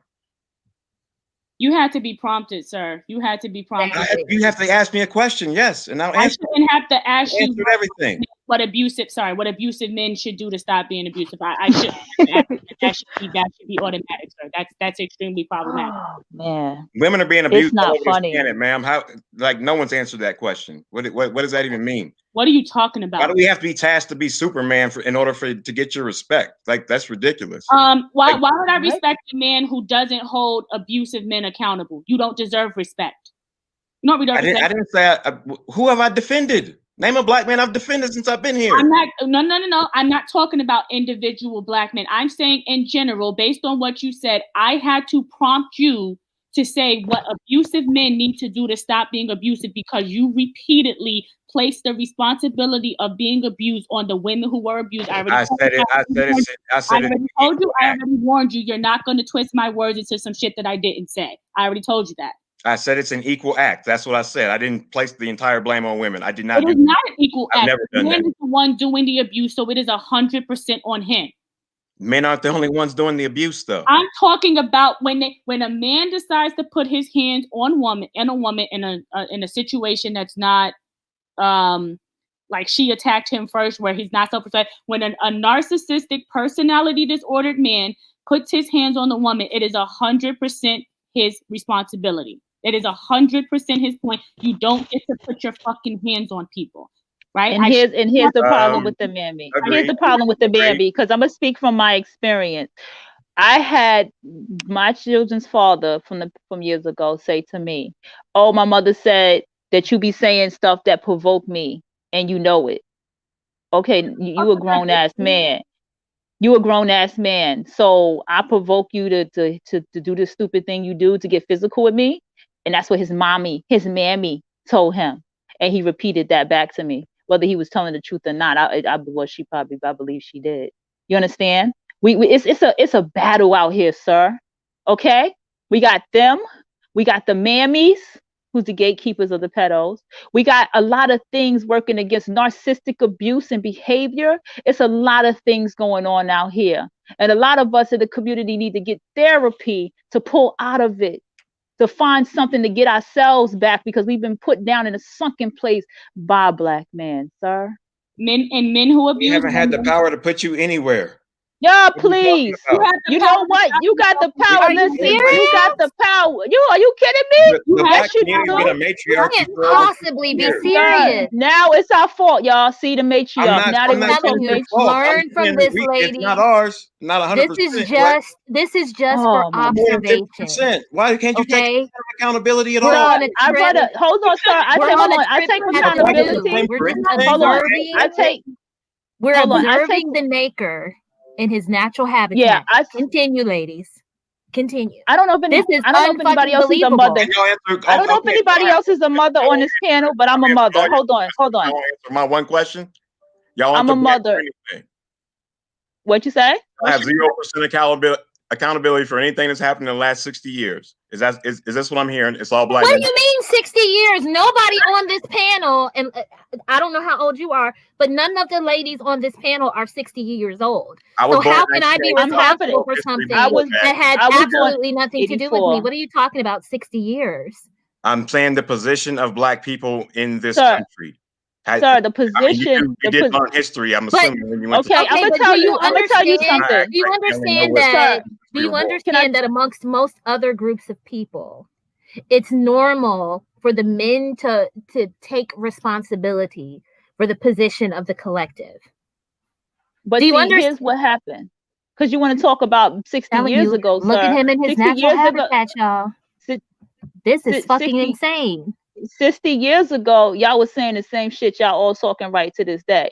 If you get to talk to black women that lived in that time, okay? 60 years ago, most people were married to black women. First of all, hold on. First of all, you black men were dating outside your race 60 years ago.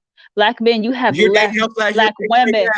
Well, no, sir. Oh, hold on. Now I gotta pull out the sir. We have to pull out the statistics. Excuse me. Black women used to date 3% out of 100 outside their race, sir. Okay. And you're doing black women hold on, wait. Black men dated 27%, outside of his race, sir, it went up to 12%. It's probably gonna go up more because black women started smarting the hell up. Let's get back to 60 years So ago, you're sir. erasing yourself. Black men, Okay. black men. Go ahead. 60 years ago, a lot of black men was already multi dating outside their race with white women and stuff and chasing them. Emmett Till story, right, and all the rest of them, in all the movies, Emmett right? Till was fake. Black men also, hold on, black already. men, a lot of those women, Black Panther parties and all that stuff, they have stories to tell about how abused that they were getting, especially the darker skinned black women. Black men, you would be very abusive to your women even back then in the 60s, saying the same thing and blaming the woman for being a part of white supremacy.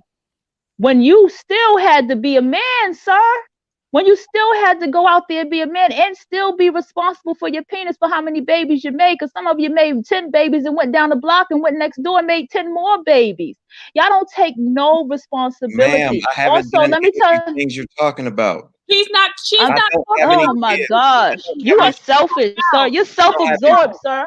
You're self-absorbed. You're not, I'm speaking in general, sir. Because I mean, if we're the same age, then you should understand what I'm saying. Like, nobody kicked y'all out the house. Stop. Listen, black man, listen to me, sir. Listen, black man, stop saying that you got kicked out the house. Y'all left. Stop saying white man wasn't giving y'all no jobs. Y'all wasn't trying to work. There to be kicked Black out. Black women had women was doing black women empowerment movements. Black women was talking, black women and would tell you, and you can read books. They were good at segregation. Black women were building businesses. Black people were building businesses. It was the black man who wanted to desegregate and be one. Okay? Because y'all were fucking white women, sir. The gig is up. The gig is up. It's ridiculous to say if black women who marry out or are mating black people out of existence, well, then the black man is responsible for that. Let's be clear. Black men have date and marry out at 2 and 3 times the rate of black women. So if anybody is mating the black race out of existence, it's black men. Period. So that's a stupid argument. That's a ridiculous. So why are you trying to make it? I mean, you're on here saying, "Oh, I don't want to be with a black man. I'm done with black men." And then you're saying, "Oh, well, black men were having sex with white women 60 years ago." Well, let's like nobody said that. Nobody said no. We just don't want it. It's about self-worth for me. I'm not dealing with no motherfucking bullshit. It's about self-worth. It's about self-preservation. I'm not dealing. Die, though. That doesn't mean anything. Doesn't mean anything. Say what? Population of people. It doesn't matter. It doesn't mean anything to you. Sir, listen, I got three black babies that's in the statistics. What more do you want from me? And I'm a single mother. I'm in the statistics, sir. What more do you want from me? I don't the want best thing I could do. Mom, miss. That's not. I'm not here to put you down. I don't hate. I never said that. No, I never said that. The whole point, point I'm making, sir, is I'm tired of the black man's rhetoric about being thrown out. Poor him. He was locked up and all this kind of stuff. He's not taking no responsibility, man. I've taken responsibility for Tory Lanez and George Floyd on this call. Y'all haven't taken responsibility for anything. What do we got to take responsibility? I'm taking responsibility. What are we supposed to be taking responsibility for? Megan Thee Stallion? Cardi B? Yeah. Megan Thee Stallion? Cardi B? She's not black. She's not in our crowd. We don't fuck with Cardi B. Excuse me? Cardi B is not black. She's not black. She's not a black woman. Yo, Cardi, hold on. Cardi B said is an entertainer. Right. And Cardi B said. Y'all brought them up, not me. No, sir. Cardi B said, I'm glad my baby wasn't as dark as you. Okay? That's what she said to Offset. Okay? Like, she's showing you she's racist and she don't. I know because I'm in New York City. I don't buy Cardi's music. I don't support her. No, but you said Sir, you said responsibility, sir. What are we taking responsibility? All black women do is take responsibility. The moment I took these children, I have these children, I take responsibility. So Meg, I take the responsibility of being a single. Meg, who y'all brought up, what is she responsible for? Meg is a 25-year-old woman. I know what it's like to be in your 20s. Okay. Megan has a lot of growing up to go. This goes back to what I said earlier. Gotcha. Black women get no wiggle room because if Meg Thee Stallion were a white woman in the same, hold on, no, wait a minute, exactly. You don't make demands of me. Okay? You don't do that. So let me. Hold on. You gonna shut the fuck up while I'm talking, okay? So anyway. What I have you on mute for a minute, G, okay? What I'm saying is that Meg Thee Stallion, her father passed away a long time ago. She lost her mother and grandmother within the same month. Do you understand that a white woman would be able to ride off of that and use that to excuse all of her behaviors until she was about 35 or 40? Yes, Meg hangs around some questionable people and she needs to be more mindful of her circle. But to look at Black women and say that we are responsible for her decisions or her behavior is stupid, unless we can then look at you and say, okay, well, y'all are responsible for the fact that Tory Lanez shot her in the foot. And on top of that, Miley Cyrus I think Miley Cyrus has a husband and she's on a farm. And look at the shit Miley Cyrus did. But guess what? She grew up, didn't she? She had to learn, didn't she? You understand? Taylor Swift, she got to learn. She's in a million relationships. Y'all don't go in on her. How many relationships she had and how many songs she did? Britney Spears, that's my girl. Britney Spears had terrible relationships. She was with a man that she had to break away from. She was in a very abusive relationship. So everybody goes through it. Meg, not me. Dude, can you get off? Can you get off? You're missing the point. You're not. You're missing the point of the conversation. You're actually taking this conversation seriously. We don't take your kind seriously here. It's Monday. My kind? We just have time for conversation. Okay. What is my kind? Men who justify domestic violence. Men who justify stupidity. Which I've never done. Okay. So obviously this has become cathartic for you ladies, because we're not actually having an intelligent conversation any longer. Well, actually, we are having an intellectual conversation. I appreciate it. Because you know what it is? They're so used to, they're so robotic and they're used to saying the same thing over and over. You got so mad that he left the panel. That is fucking hilarious. Yeah, he keeps saying, well, I didn't bring Tory Lanez up. It doesn't matter who the fuck brought it up. Once it was brought up, you use that as an example that clearly indicates that you are the type of man who will blame a woman when she gets abused. I should not have had to prompt you to realize that it is his responsibility to go to counseling so he stops stalking, harassing, and putting his fucking hands on women. And what is more disturbing, and I don't know if you two ladies peeped this, when I said you're the type of Black man who would blame your daughter if she got abused, do you notice he did not say that? He did not deny that? Did you guys notice that? Because they do. I know women. Remember, I know girls. Yeah. I canceled him. I canceled him. Hughley yes. Publicly admitted that when his daughter told him that a quote unquote family friend had sexually assaulted her, he believed his friend over his own fucking daughter. Sure did. They hate us. I'm keep telling y'all, man, they hate us. That's hate right there, man. They don't love us, man. But see, and you understand, this is a small sector of YouTube that we're in, right? And a Black man came onto the panel and was treated the way that Black women are treated all over social media 24 hours a day.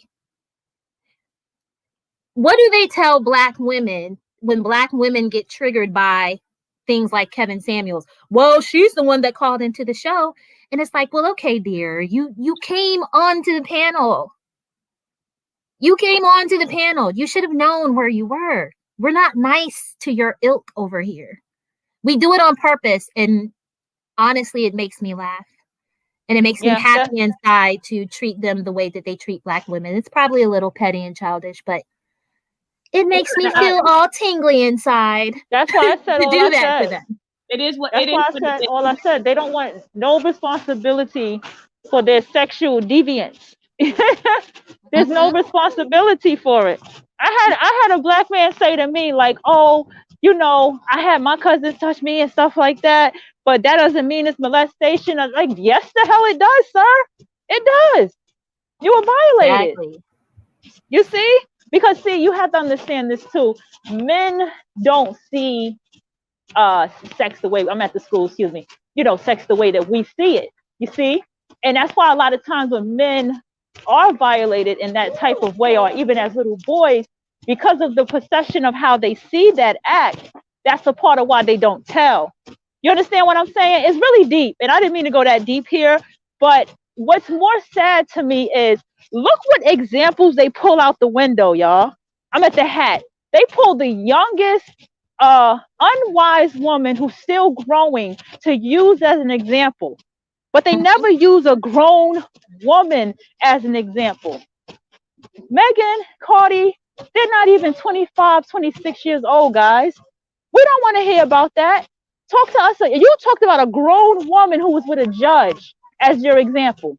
But they don't do that. They pull, and what's crazy to me is why are they even still listening to that level of music, especially if they're 80s babies and stuff? You know what I'm saying? That's And how plus, you I know mean, mentally. if you look at their sales and stuff, especially Megan the Stallion, on a large scale, people aren't.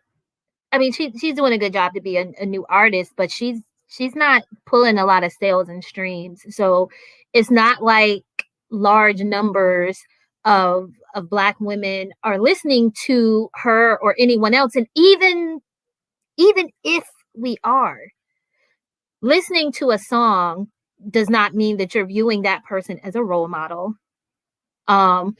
Because to me, it's dumb to look at entertainers as examples to pattern yourself after, right? So saying, oh, well, Black women promoted Meg the Stallion and Cardi B. You realize that we're such a small percentage of the population that the majority of people who become famous because white people are listening to them, because of the majority of people in the country. And that's not true either, because I'm going to tell you something in hip hop. It takes men to support that female artist. And let me tell you, honey, they love Cardi B. They love Cardi B. I found out about Cardi B from my ex, because my cousin, who's a gangbanger, knew her personally, you see? And this was from a man. And he said that's the kind of woman that guys bump in their cars. So that's a lie. And, but notice how he said she wasn't Black. That's another trick with these Black men. They always want to play the interracial games for what benefits them. Mm-hmm. Yep. Yeah. I mean, Jesus. I mean, no better example. What we said, we can't win. And he's the type of man that even if you went, and I think you were trying to get to this point, like even if a woman avoided that type of man, exactly, it could still happen. Domestic violence is most common among Black women, but it doesn't discriminate. It happens at all income and educational backgrounds. So there's no foolproof way to avoid being in a domestic violence situation. So his point has no merit. There's plenty of women out here getting abused by men with no tattoos, white collar jobs, their own businesses, and a lot of these women are trapped. These Black women like to argue things I didn't say. We're not playing that game, because it's not just about what you say. It's also about what you implied. Okay, so we're not playing that game. Well, I didn't say that. Context clues. Okay, have you ever heard of that, right? So the context clues: you repeatedly blamed Megan. We don't care that you didn't bring it up. Once that was brought up, you used that situation and you repeatedly blamed her and the choices of the men that she blamed. You did not disagree with me when I said you're the type of Black man who would justify your daughter being abused. You did not respond to that at all. You didn't deny it or anything like that. I should not have to you to admit that men who are abusive need to go to counseling. When I asked you that, you should have had an immediate answer. You should not have had to think about your response. So we don't want to hear anything. I didn't say that. It's about what you implied, right? You repeatedly blame Megan for her choice, as though Megan was the one who was abusive. This man has a history of harassing, stalking, and abusing women. So it is his responsibility to take his ass back to Canada, where they have all that free healthcare, and get fucking help. You don't have the right to put your hands on women. And this is personally part of the reason why I am glad to see that more Black women in the Trump era have gone out and gotten guns to protect themselves. Because there are men like this who are always going to blame the woman. Because let me tell you something. Even if Megan Thee Stallion had gone to college, she wasn't famous, she ended up opening a bunch of hospitals like she wanted, and she ended up with a middle-class man. This fool is the type of man who would still blame her and say, well, that's the man you chose. Oh, well, yeah, I mean, I know he's a white collar guy. He makes over $100,000 a year. And yeah, he doesn't have tattoos. And yeah, he's not from the hood, but that's still the man you chose. He's going to blame the woman no matter what, because he's always going to make it about who the woman chose, as though the man did not choose to put his hand on a fucking woman.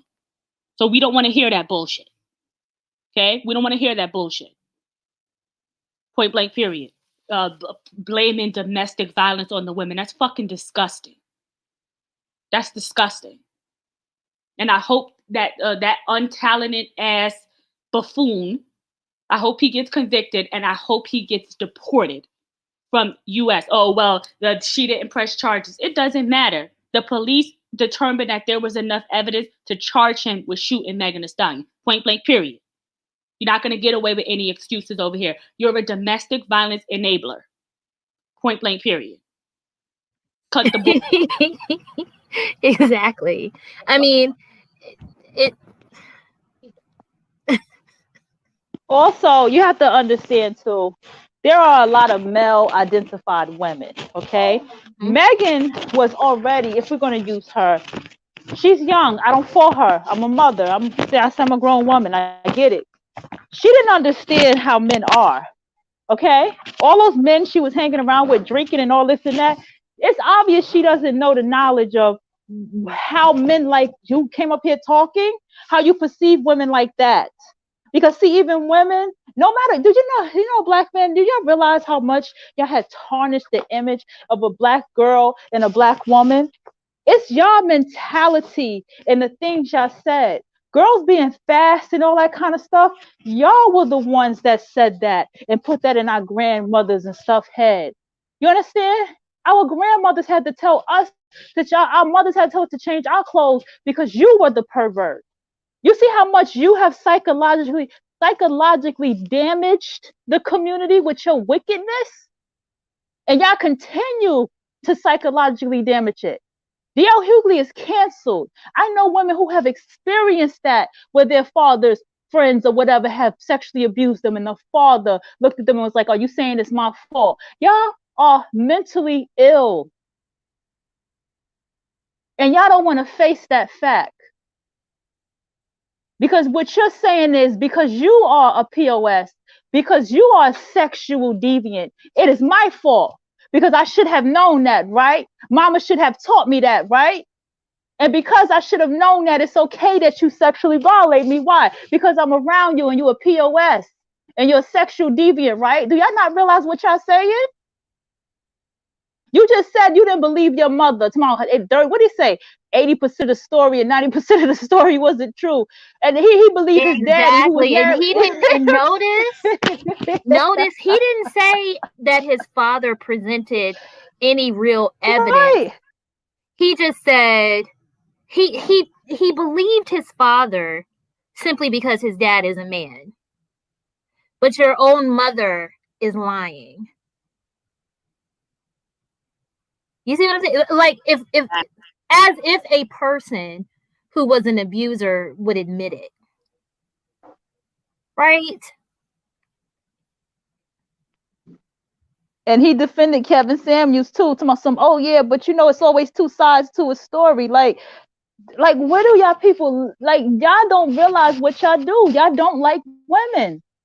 I listen to women that don't like women. They sound just like y'all when they talk. Oh, I don't feel sorry for Megan. Oh, I don't feel sorry for Will. I don't feel sorry for Jada. Just blame the woman for everything. R. Kelly abused all those girls. Everybody say, oh, look at the women. Well, why y'all not looking at R. Kelly? Well, because the mammies enabled it. I understand that. But why y'all not looking at R. Kelly? But on top of that, you got to look at a world too. If you're looking at a world of people who are like sex workers and stuff like that, their minds are already messed up. So who, if that's their world, that's their world. But at the same time, it's about R. Kelly and what he did. This is foolishness.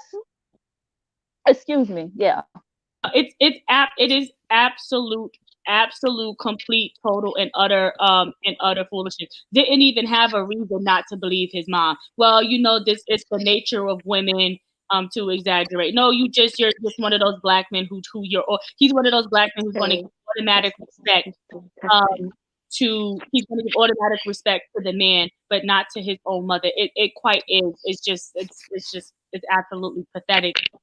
It's pathetic. But black women are the least protected, right? So, I mean, the type of man to sit around and watch a black girl get hit by a skateboard, right? Oh, I heard he got killed too. That boy who did that to that girl. I don't know how true that is.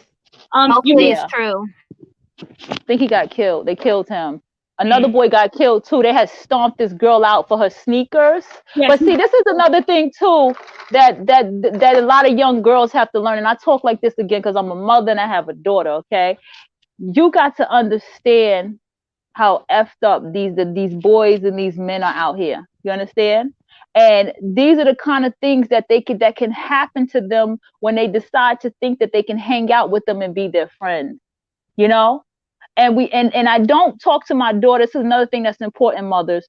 Don't talk to your children in a way that they have to be responsible for if someone were to violate them in any type of way. That's not, you have to watch how you even tell them, because the way people come for people is they prep people before the sexual abuse, before the physical abuse. You know, you have to teach them that way. But I'm sorry, I just wanted to put that out there because I've seen a few videos. Did you see the one with the girl that got thrown in the trash can? There was a girl that got thrown in the trash can. And you know who encouraged that? Black men encouraged that one. It was older black men that started that fight, and they were all young, and she was young, and they threw her in a trash can. Are black women do this? I just want to know, everybody, is black women doing this? Are we throwing black men in the trash can? Are we hitting them in the head with skateboards? Are we raping them and molesting them in the house? Are we doing this stuff? I'm just, come on. Do we harass men on the street and say, yo, dude in the blue shirt, dude in the nice shoes? Do we do this? Hi, baby. Hey, you guys can hear me? Okay, I was just making sure because I just had to think. And by the way, Leah, you know that this is Bruna Butterfly. So this is just my new channel. I just wanted to just revamp, so it's like just with everything. So yeah, okay. It's like, yeah. So I'm just like, oh, so I'm just like saying, thank you for having me on your show. I've just been enjoying everything. And I was just listening to that guy, and it's like, why was he acting all funny, and why didn't he just get off if he was so irritated? That really confused me. And yeah, and also I just want to also say certain things were very triggering because I was also just cooking, and I was also just listening to the conversation. I was cooking, where it's like somebody mentioned something about men holding you, detaining you against your will, or black men. And I'm just like, that was just so triggering because I've had that happen to me before, where it's like it was a black guy, where it's like he was just wanted me to, actually try to rape me, and he actually like try to grab my clothes and tear my dress off, and it's like, oh, that kind of like gave me a like this weird flashback, and it was like, oh gosh. So yeah, and there's so much abuse within the black community, and yeah, even towards us trans women, it's not just cis women. So I was just like thinking to myself that it's like that's why personally, honestly, I don't like the whole division where it's like sometimes black trans women and black cis women will want to be bickering or competing, especially for black men. It's like a lot of these men, especially in Atlanta, the black men here are very dishonest. I mentioned earlier there's the HIV and STD infestation here because of these lying black men, mostly in Atlanta.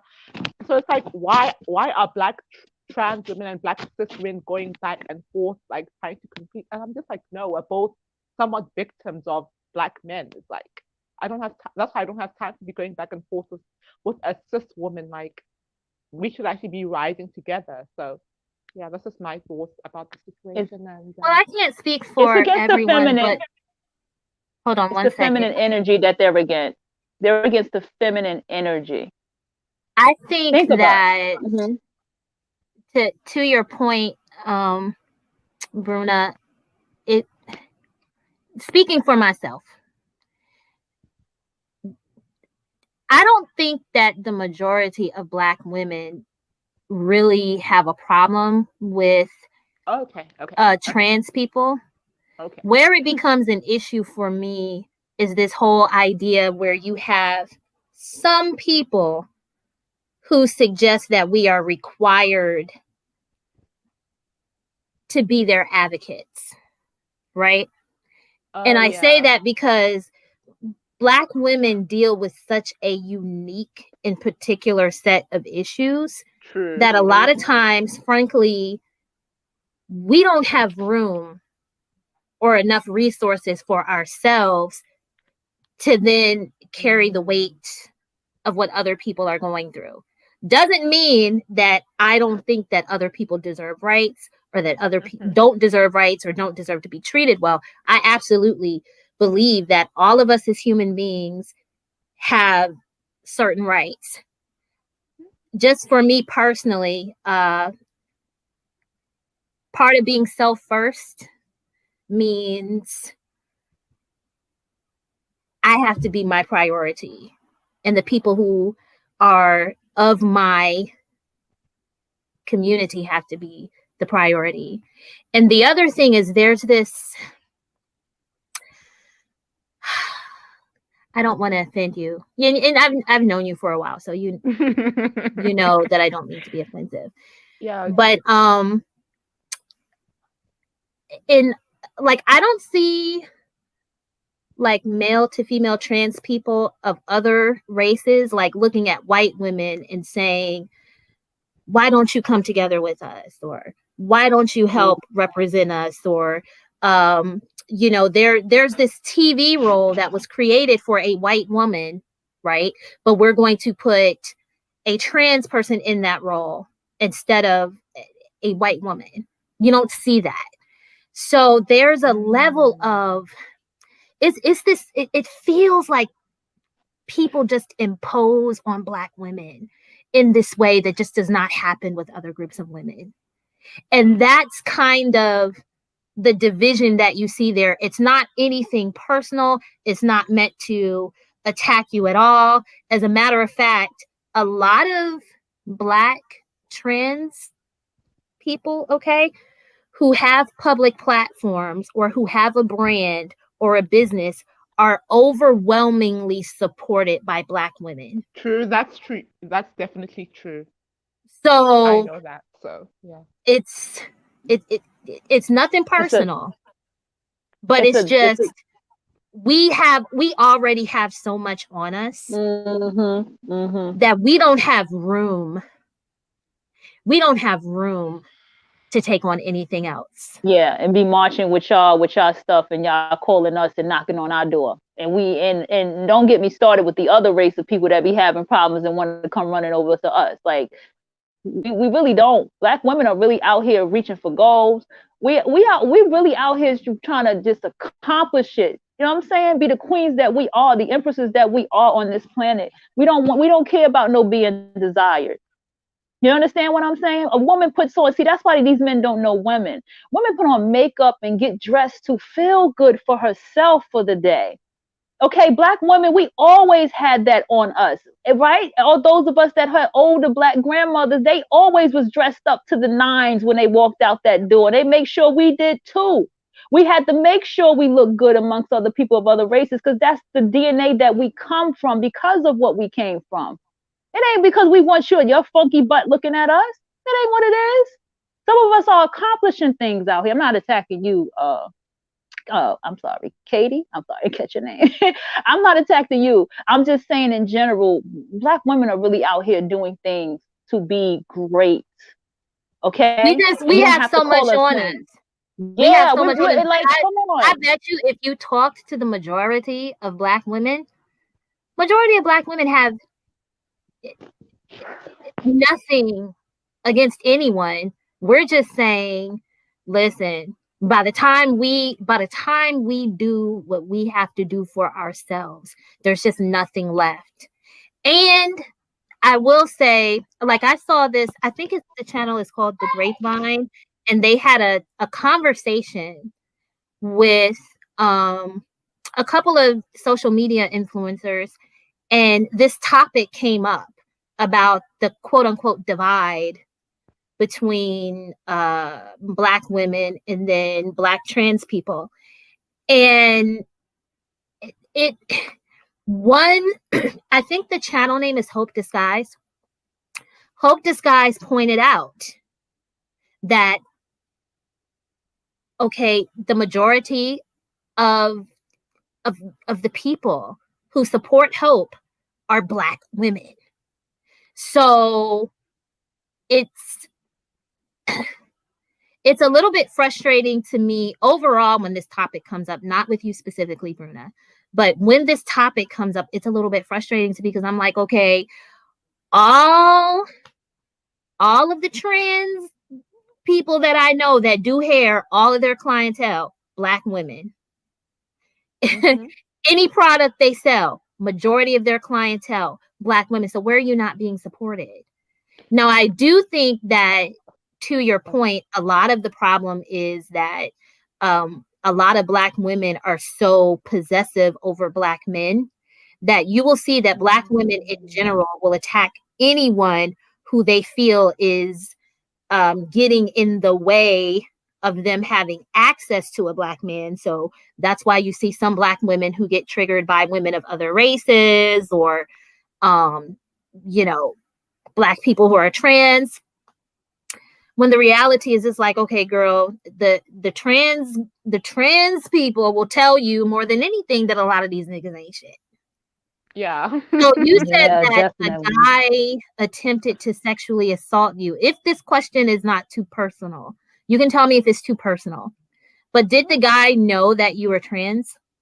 Oh yes. Sorry, I was confused. I thought you were saying you tried to sexually assault me. I was like, huh? I was like, no. I was gonna say, but yeah, he knew I was trans. He did know I was trans, and also just quickly back to the whole Black woman thing. Yeah, you actually were telling the truth, because yesterday, I actually had a client who was actually a Black woman, and she actually supported me in my business, and I was like, I actually wanted to cry, because I was just like, nobody was really showing me love but a Black woman, and I'm like, so I was like, oh Yeah, wow. you will find the majority Black women support everyone except for other Black women. I mean, that's just the truth. So you will All find the wrong Black women. Yeah, you will find that the majority, if you have a business, the majority of people who support you will be Black women. So that whole narrative that some people are trying to put out there is frankly just upsetting to me. It's like, no. And it almost, I'm gonna tell you something. I have observed that some people who are male to female trans, who are Black, can still be very misogynistic towards Black women. Oh really? Yes. I was gonna go there. Yes. Yes.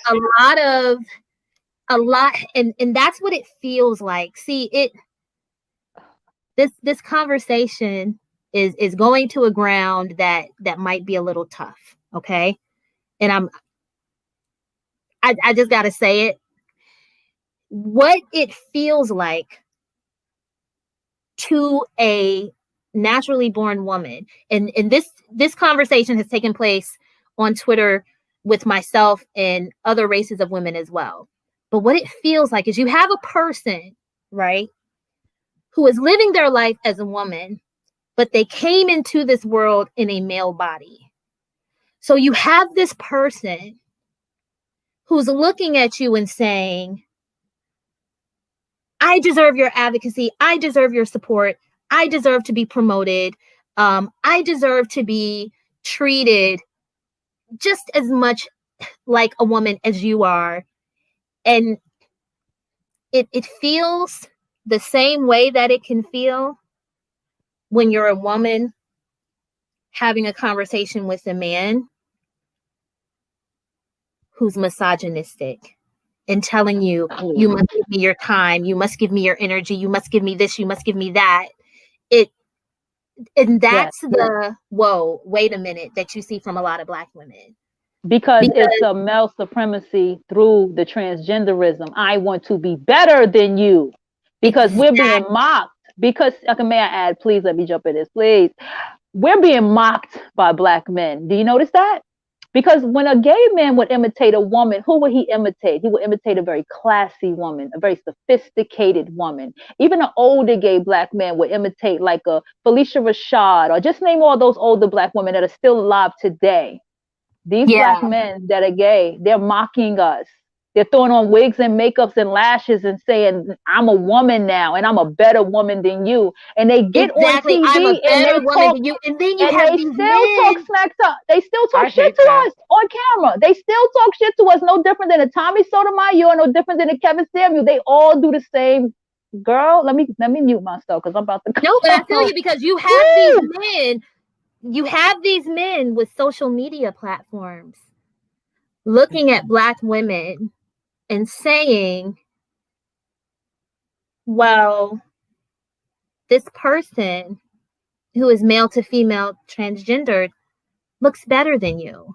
So they're promoting, see, the way it feels. I'm not saying that this is what it is, even though I believe that it is what it is, but I understand that that's just my opinion, okay?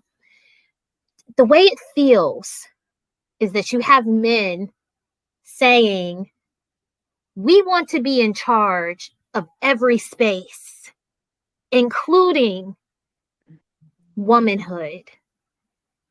And so in order to be in charge of womanhood, and in order to have access to the rights that so many women fought for over time,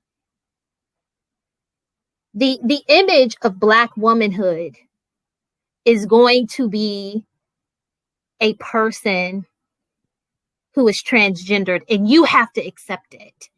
If you don't accept it, you're hateful. And I want to if you don't accept it, you're divisive. And it's like, no. That's not what anyone is saying, because, you know, those of us who understand science and things of that nature, we understand that there are going to be people who are going to be more likely, right, to be, it's a small percentage of people, but some people are born physically one gender, like on the outside, but you know, everyone is not XX or XY, right? You have some people who are XXY, XYY, so on and so forth when it comes to that shit.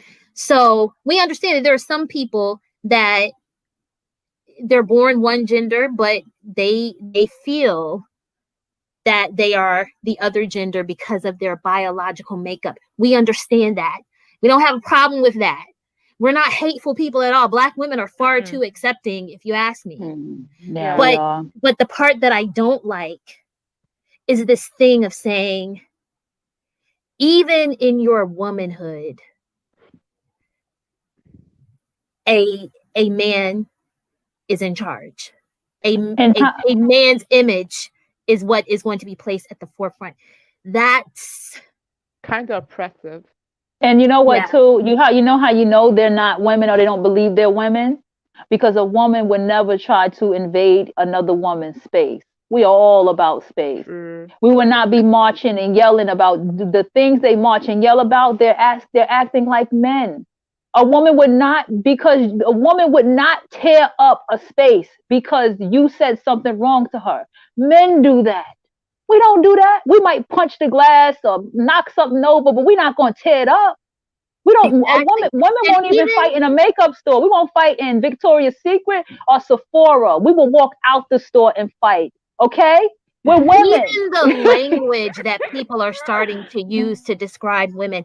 CNN did an article talking about it was either cervical cancer or something like that. And instead of saying, well, women are at risk of blah, blah, blah, they said people born with a cervix. You have trans rights activists on social media referring to women as bleeders.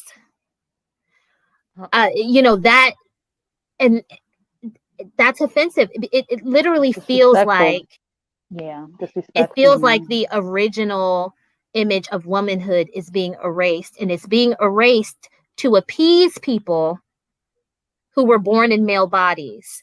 And so it's like Coffee said in the chat, it's another form of male privilege. But this is not a conversation that can be had publicly. If someone had my name and knew where I worked and sent this recording to my job, I'd probably be fired, because it's a conversation that Right. people just can't have publicly. But that's kind of the thing that you see, Bruna, because I'm within trans and I'm not offended, so it's your opinion and it's your right. So it's like, you will find, and I know that you are from, I think you're from South Africa, right? yeah, So the dynamic might be different, because I know there's another set of issues for trans people in different parts of the world, where you deal with so much violence outside of the US. But with for people who kind of have seen this evolve in the US over the last, say, 20, 30 years, that's very much the dynamic. There's a lot of misogyny within the Black trans community in terms of how some people act And towards Black women. and And I that's want why to you ask have Black women pushing back, saying, okay, I don't take shit from that nigga, and I'm not going to take shit from you either. Okay. yeah, and that's why if a man is a transgender woman, right, and he respects women and he says, I'm not a real woman, but I still identify as a woman. I love women. I love my mom. I love my auntie. They hate him and they call him transphobic. I've seen that happen too, with mostly older Black men who say, listen, I love the women in my family and I admire them and this and that. And I will never walk around here like I'm a cisgendered woman. When men talk like that, they get attacked by the transgender men. It's a lot of hate, man. I'm telling you, the Black man is they need to examine his brain again. They need to do a new retest, because it's like he needs to be needed by the world so badly. And he thinks that that's what we feel, but those are the male identified women that are acting like him. But he has this innate need to be called king. And remember the guy said, well, Black man is the most desired. Sir, why you want to be desired? Why you want that energy? Why you want to be identified with being desired or something sexual or whatever it is, or lusted over? You see that kind of stuff? And that's the same thing that the black transgender woman do. Have y'all heard the poem? It says, dear black trans woman, you don't have to be a period to be a woman or have a baby. Just straight slap us in our face. um, you know that actually reminds me. Do you guys know somebody called India Moore? Hello, wait, hello. No, I don't know India more. Oh, okay, okay. But basically, it's just some transgender woman. She's she was on Pose. Like, if you've heard of the show Pose, it has like a bunch of trans people and Oh, gay okay. I know who you're people. talking about. Yeah, I know so you're talking about. she's like light skinned, and she actually blocked me on Facebook because we had like some kind of minor thing, what you call it, minor disagreement, because we actually used to be friends on Facebook and everything. And then I simply just called her out for something because I just didn't agree with her because she was saying certain things, like for example, like how you mentioned that you get some trans women who disrespect like cis biologically born females, and it's like I was just like kind of correcting her about something, and then she blocked me, and I was like, so I kind of know what you guys are talking about, where it's like, why do you have to why do you have to fight for your rights at the expense of someone else, basically? So yeah, yeah. Exactly. See, I've heard that name before, because India Moore is very misogynistic and is very hateful towards Black women.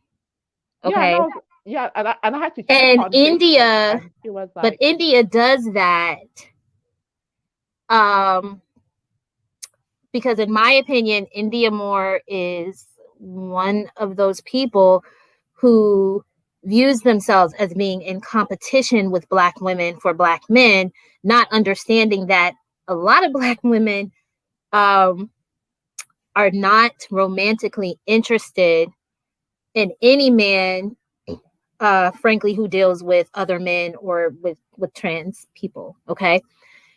But India Moore is also dating a Black man who has been very abusive to Black women in the past. Oh, really? And I didn't know so, that. Oh. yeah, India's boyfriend, because the guy that India is dating, if I'm not mistaken, is like some Black Lives Matter activist. Oh, wow. Yeah, who Black Definitely not my Lives cup of tea. Matter supports him and allows him to be a part of their organization, even though he has publicly admitted to abusing Black women in the past. So that's kind of what I'm talking about, because on the one hand, you'll have a lot of people in the Black trans community who suggest that there should be some sort of solidarity between Black women and Black trans people.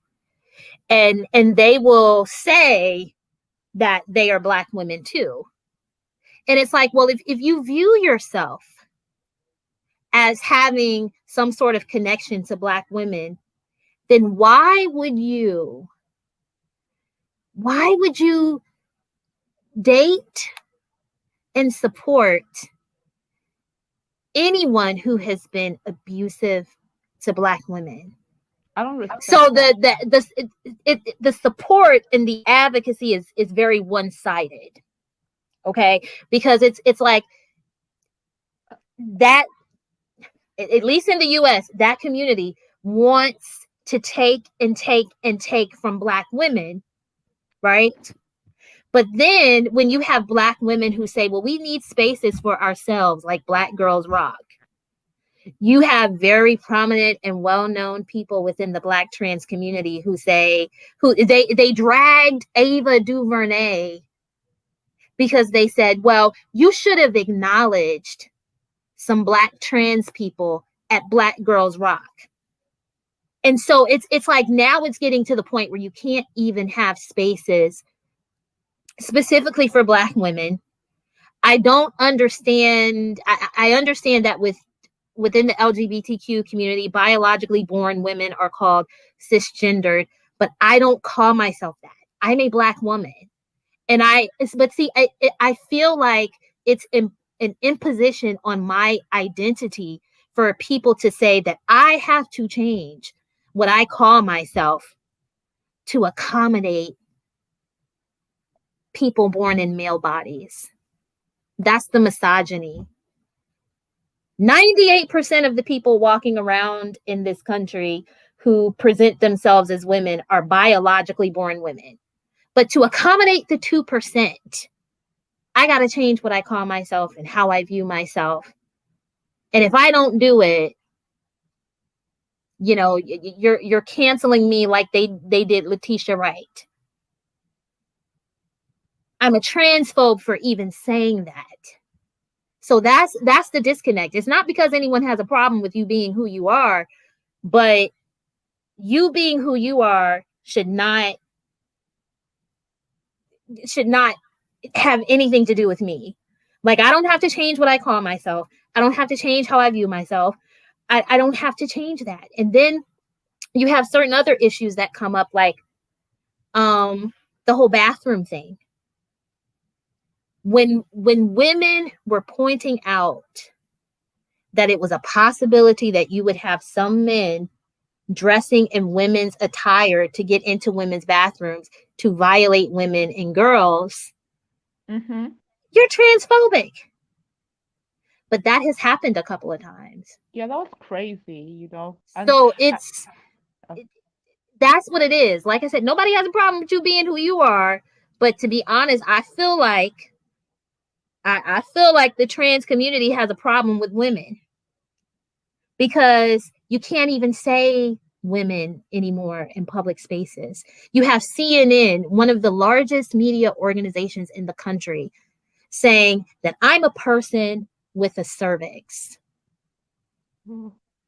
And that's like, well, aren't you misgendering me when you say that? I'm not listen, I'm not defined by my body parts. Right. So That's you wouldn't so call weird. me a person who has breast, right? A person who got a fat ass, right? You wouldn't say that. But to say, oh, well, you're a person with the cervix, or you're a person with the uterus, or you're a person with fallopian tubes and ovaries, why can't you call me a woman? And when you don't call me a woman, your explanation is you're doing it to appease people who were born in male bodies. That's misogyny. That's male privilege. And people don't want to talk about that. That's been a good conversation. So do you guys have anything else you want to add? I did not mean to keep y'all for 4 hours, but this has been a good conversation. I appreciate you ladies for joining the panel, Ivy and Amenti, the writer. Thank you also, Bruna, for coming up.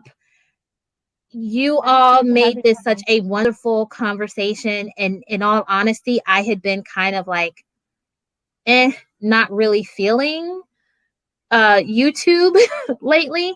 Yep. But the conversation with you on the panel and all of you who joined in the chat, even T, it was fun berating him. But it having this conversation with all of you today has really been good, and I hope it's been good for you all. I hope it hasn't been too long. But do you all have anything else that you want to say? Anything else you want to add? Great show. I just want to say, change the frequency, change your vibration. Don't entertain their shows, their panels. Just keep it moving. And in your real life, you'll see the same thing too. Just keep it moving. Don't entertain anything that you just don't care about with them, because they all are scripted. They all say the same thing. They're parrots, and they run in this hamster wheel, and that's it. Great show, Leah, by the way. Great show. Thank you.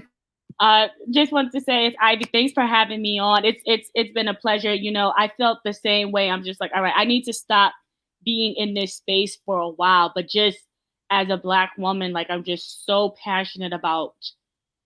I've had to admit that, like, I cannot, I can't walk away. I like, on one end, this feels like a losing cause. And on the other hand, I feel like if we can just touch some Black women, then we've done our job. But it's like, yeah, I'm like, I need to walk away from the space. But on the other thing, I simply care too much about the fate of Black women. And so it's been hard for me to grapple that, like, this is not a sector of YouTube that I feel that I can walk away from, because I just care too much about how Black women are doing. No, Black women, that as a group, we need to be open to valid course correction, but understand that you need to live your life, and that as a Black woman, you cannot win. You will always be criticized for something. So to a large extent, you stay off of YouTube, and you have and when it comes to like certain channels that don't have your best interest at heart, it's a hustle. These people are staying on cold. Now all of a sudden everybody's talking about women hitting the wall, crashing the wall. It's almost cultish at this point. You know, bashing Black women and making profit off it is a cult at this time. Black women, live your life, focus on yourself in all areas of life, and good things will come to you. These people don't have our best interest at heart. True.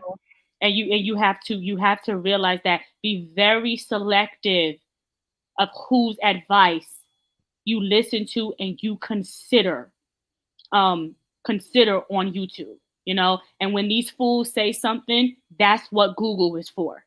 And I'm dead ass serious. A simple Google search can often give you evidence that contradicts what these fools are saying, because they don't know what they're talking about. So we continue to course correct, do what is in our best interest, be wise about who we take advice from, and we'll continue, you know, founding these businesses, continue having lower unexpected birth rates, continue getting these degrees, and continue our journey to prosper. So thank you for having me on. I feel guilty because I started I was the one who asked for the StreamYard, but I just can't walk away from this space. Black women, love yourselves. Love ourselves, Thank you, Ivy. And I'm glad that you asked for the StreamYard, because this was a conversation that I needed, that I didn't realize that I needed until I was in the middle of it. I have come to realize that sometimes, even though I have moments where I feel a little bit frustrated with what takes place on YouTube, I have come to realize that I really like being around other Black women. You all are so intelligent and you offer so much when you participate in the conversation, whether you come onto the panel or you're in the chat or in the comment section. So thank you very much. Bruna, do you have any final thoughts? No, I just want to say, Leah, I'm actually just glad that we are still cool and everything. Like we've always been like, there's always been some kind of understanding between us and everything. And yeah, and I just want to say, thank you so much for like us still being able to be cool. And yeah, and yeah, it's like because you know how I am. I always try to, and I hope you didn't feel like I was trying to disrespect in any way, saying, oh, Black, because what I was actually trying to mean was that I don't like by division, I actually meant not that I was trying to say that Black women don't have their own separate issues. That's not what I was actually saying. But what I was actually trying to actually mean was I don't like us going like how it's like sometimes Black men do kind of pit us against, try to like juice us up to like be put against each other. That's what I was trying to mean. That's why it's like I don't have time to be fighting with another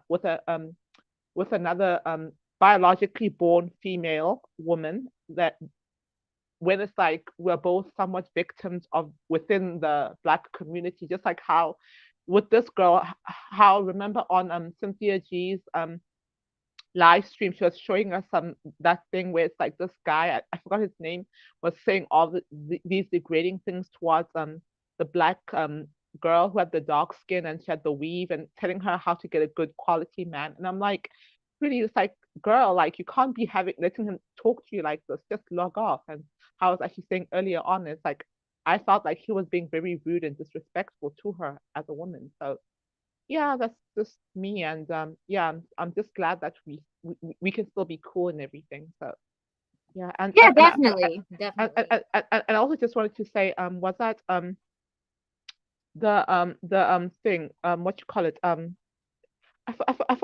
forgot who it was, but it's one of the other two ladies of like in the chat. She's like she said she was from the she escaped the hood or something like that, or like a bad background or some, and she's financially and very successful in her life and educated and all that stuff. I just want to just let her know, like I forgot which of the two it is, but that you are just an amazing person. You're an amazing inspiration to many other younger Black women, and I'm just so proud to like see a Black woman like you just inspiring us younger women. Because I'm actually in my 20s, so I just want to say I have let you know that I have much respect for a woman like you. So yeah, that's what I want to say to you. I forgot which one of the two it was, but I'm sorry if I forgot. So yeah, because there was just so much going on. I'm sorry. No, Yeah. thank you. I appreciate that. And then Leah, I have a quick question. Why can't I see all the comments in the chat? I have the stream on 2 channels. That's what I figured. Okay. So I'm thinking that if your people are commenting in both chats, so that's what it is. Okay. I did it on my Live with Leah channel and then also my upload channel. So that's why. But thank you all very, very much. Thank y'all for hanging out with me for the last few hours. The time went by so fast. I hope that those of you who watched this live, I hope you enjoyed the conversation. And I hope those of you who will catch it later, I hope you enjoy it. And if you have any additional thoughts, leave me a comment and I will respond to you as quickly as I can. Y'all have a great and wonderful day. And again, thank you to everyone who joined the panel, because you all made this conversation what it was today. So I appreciate you all very much. Have a good day, y'all. Okay. And have a great week. Okay, You thank too. you. Okay, Bye-bye. bye. Bye.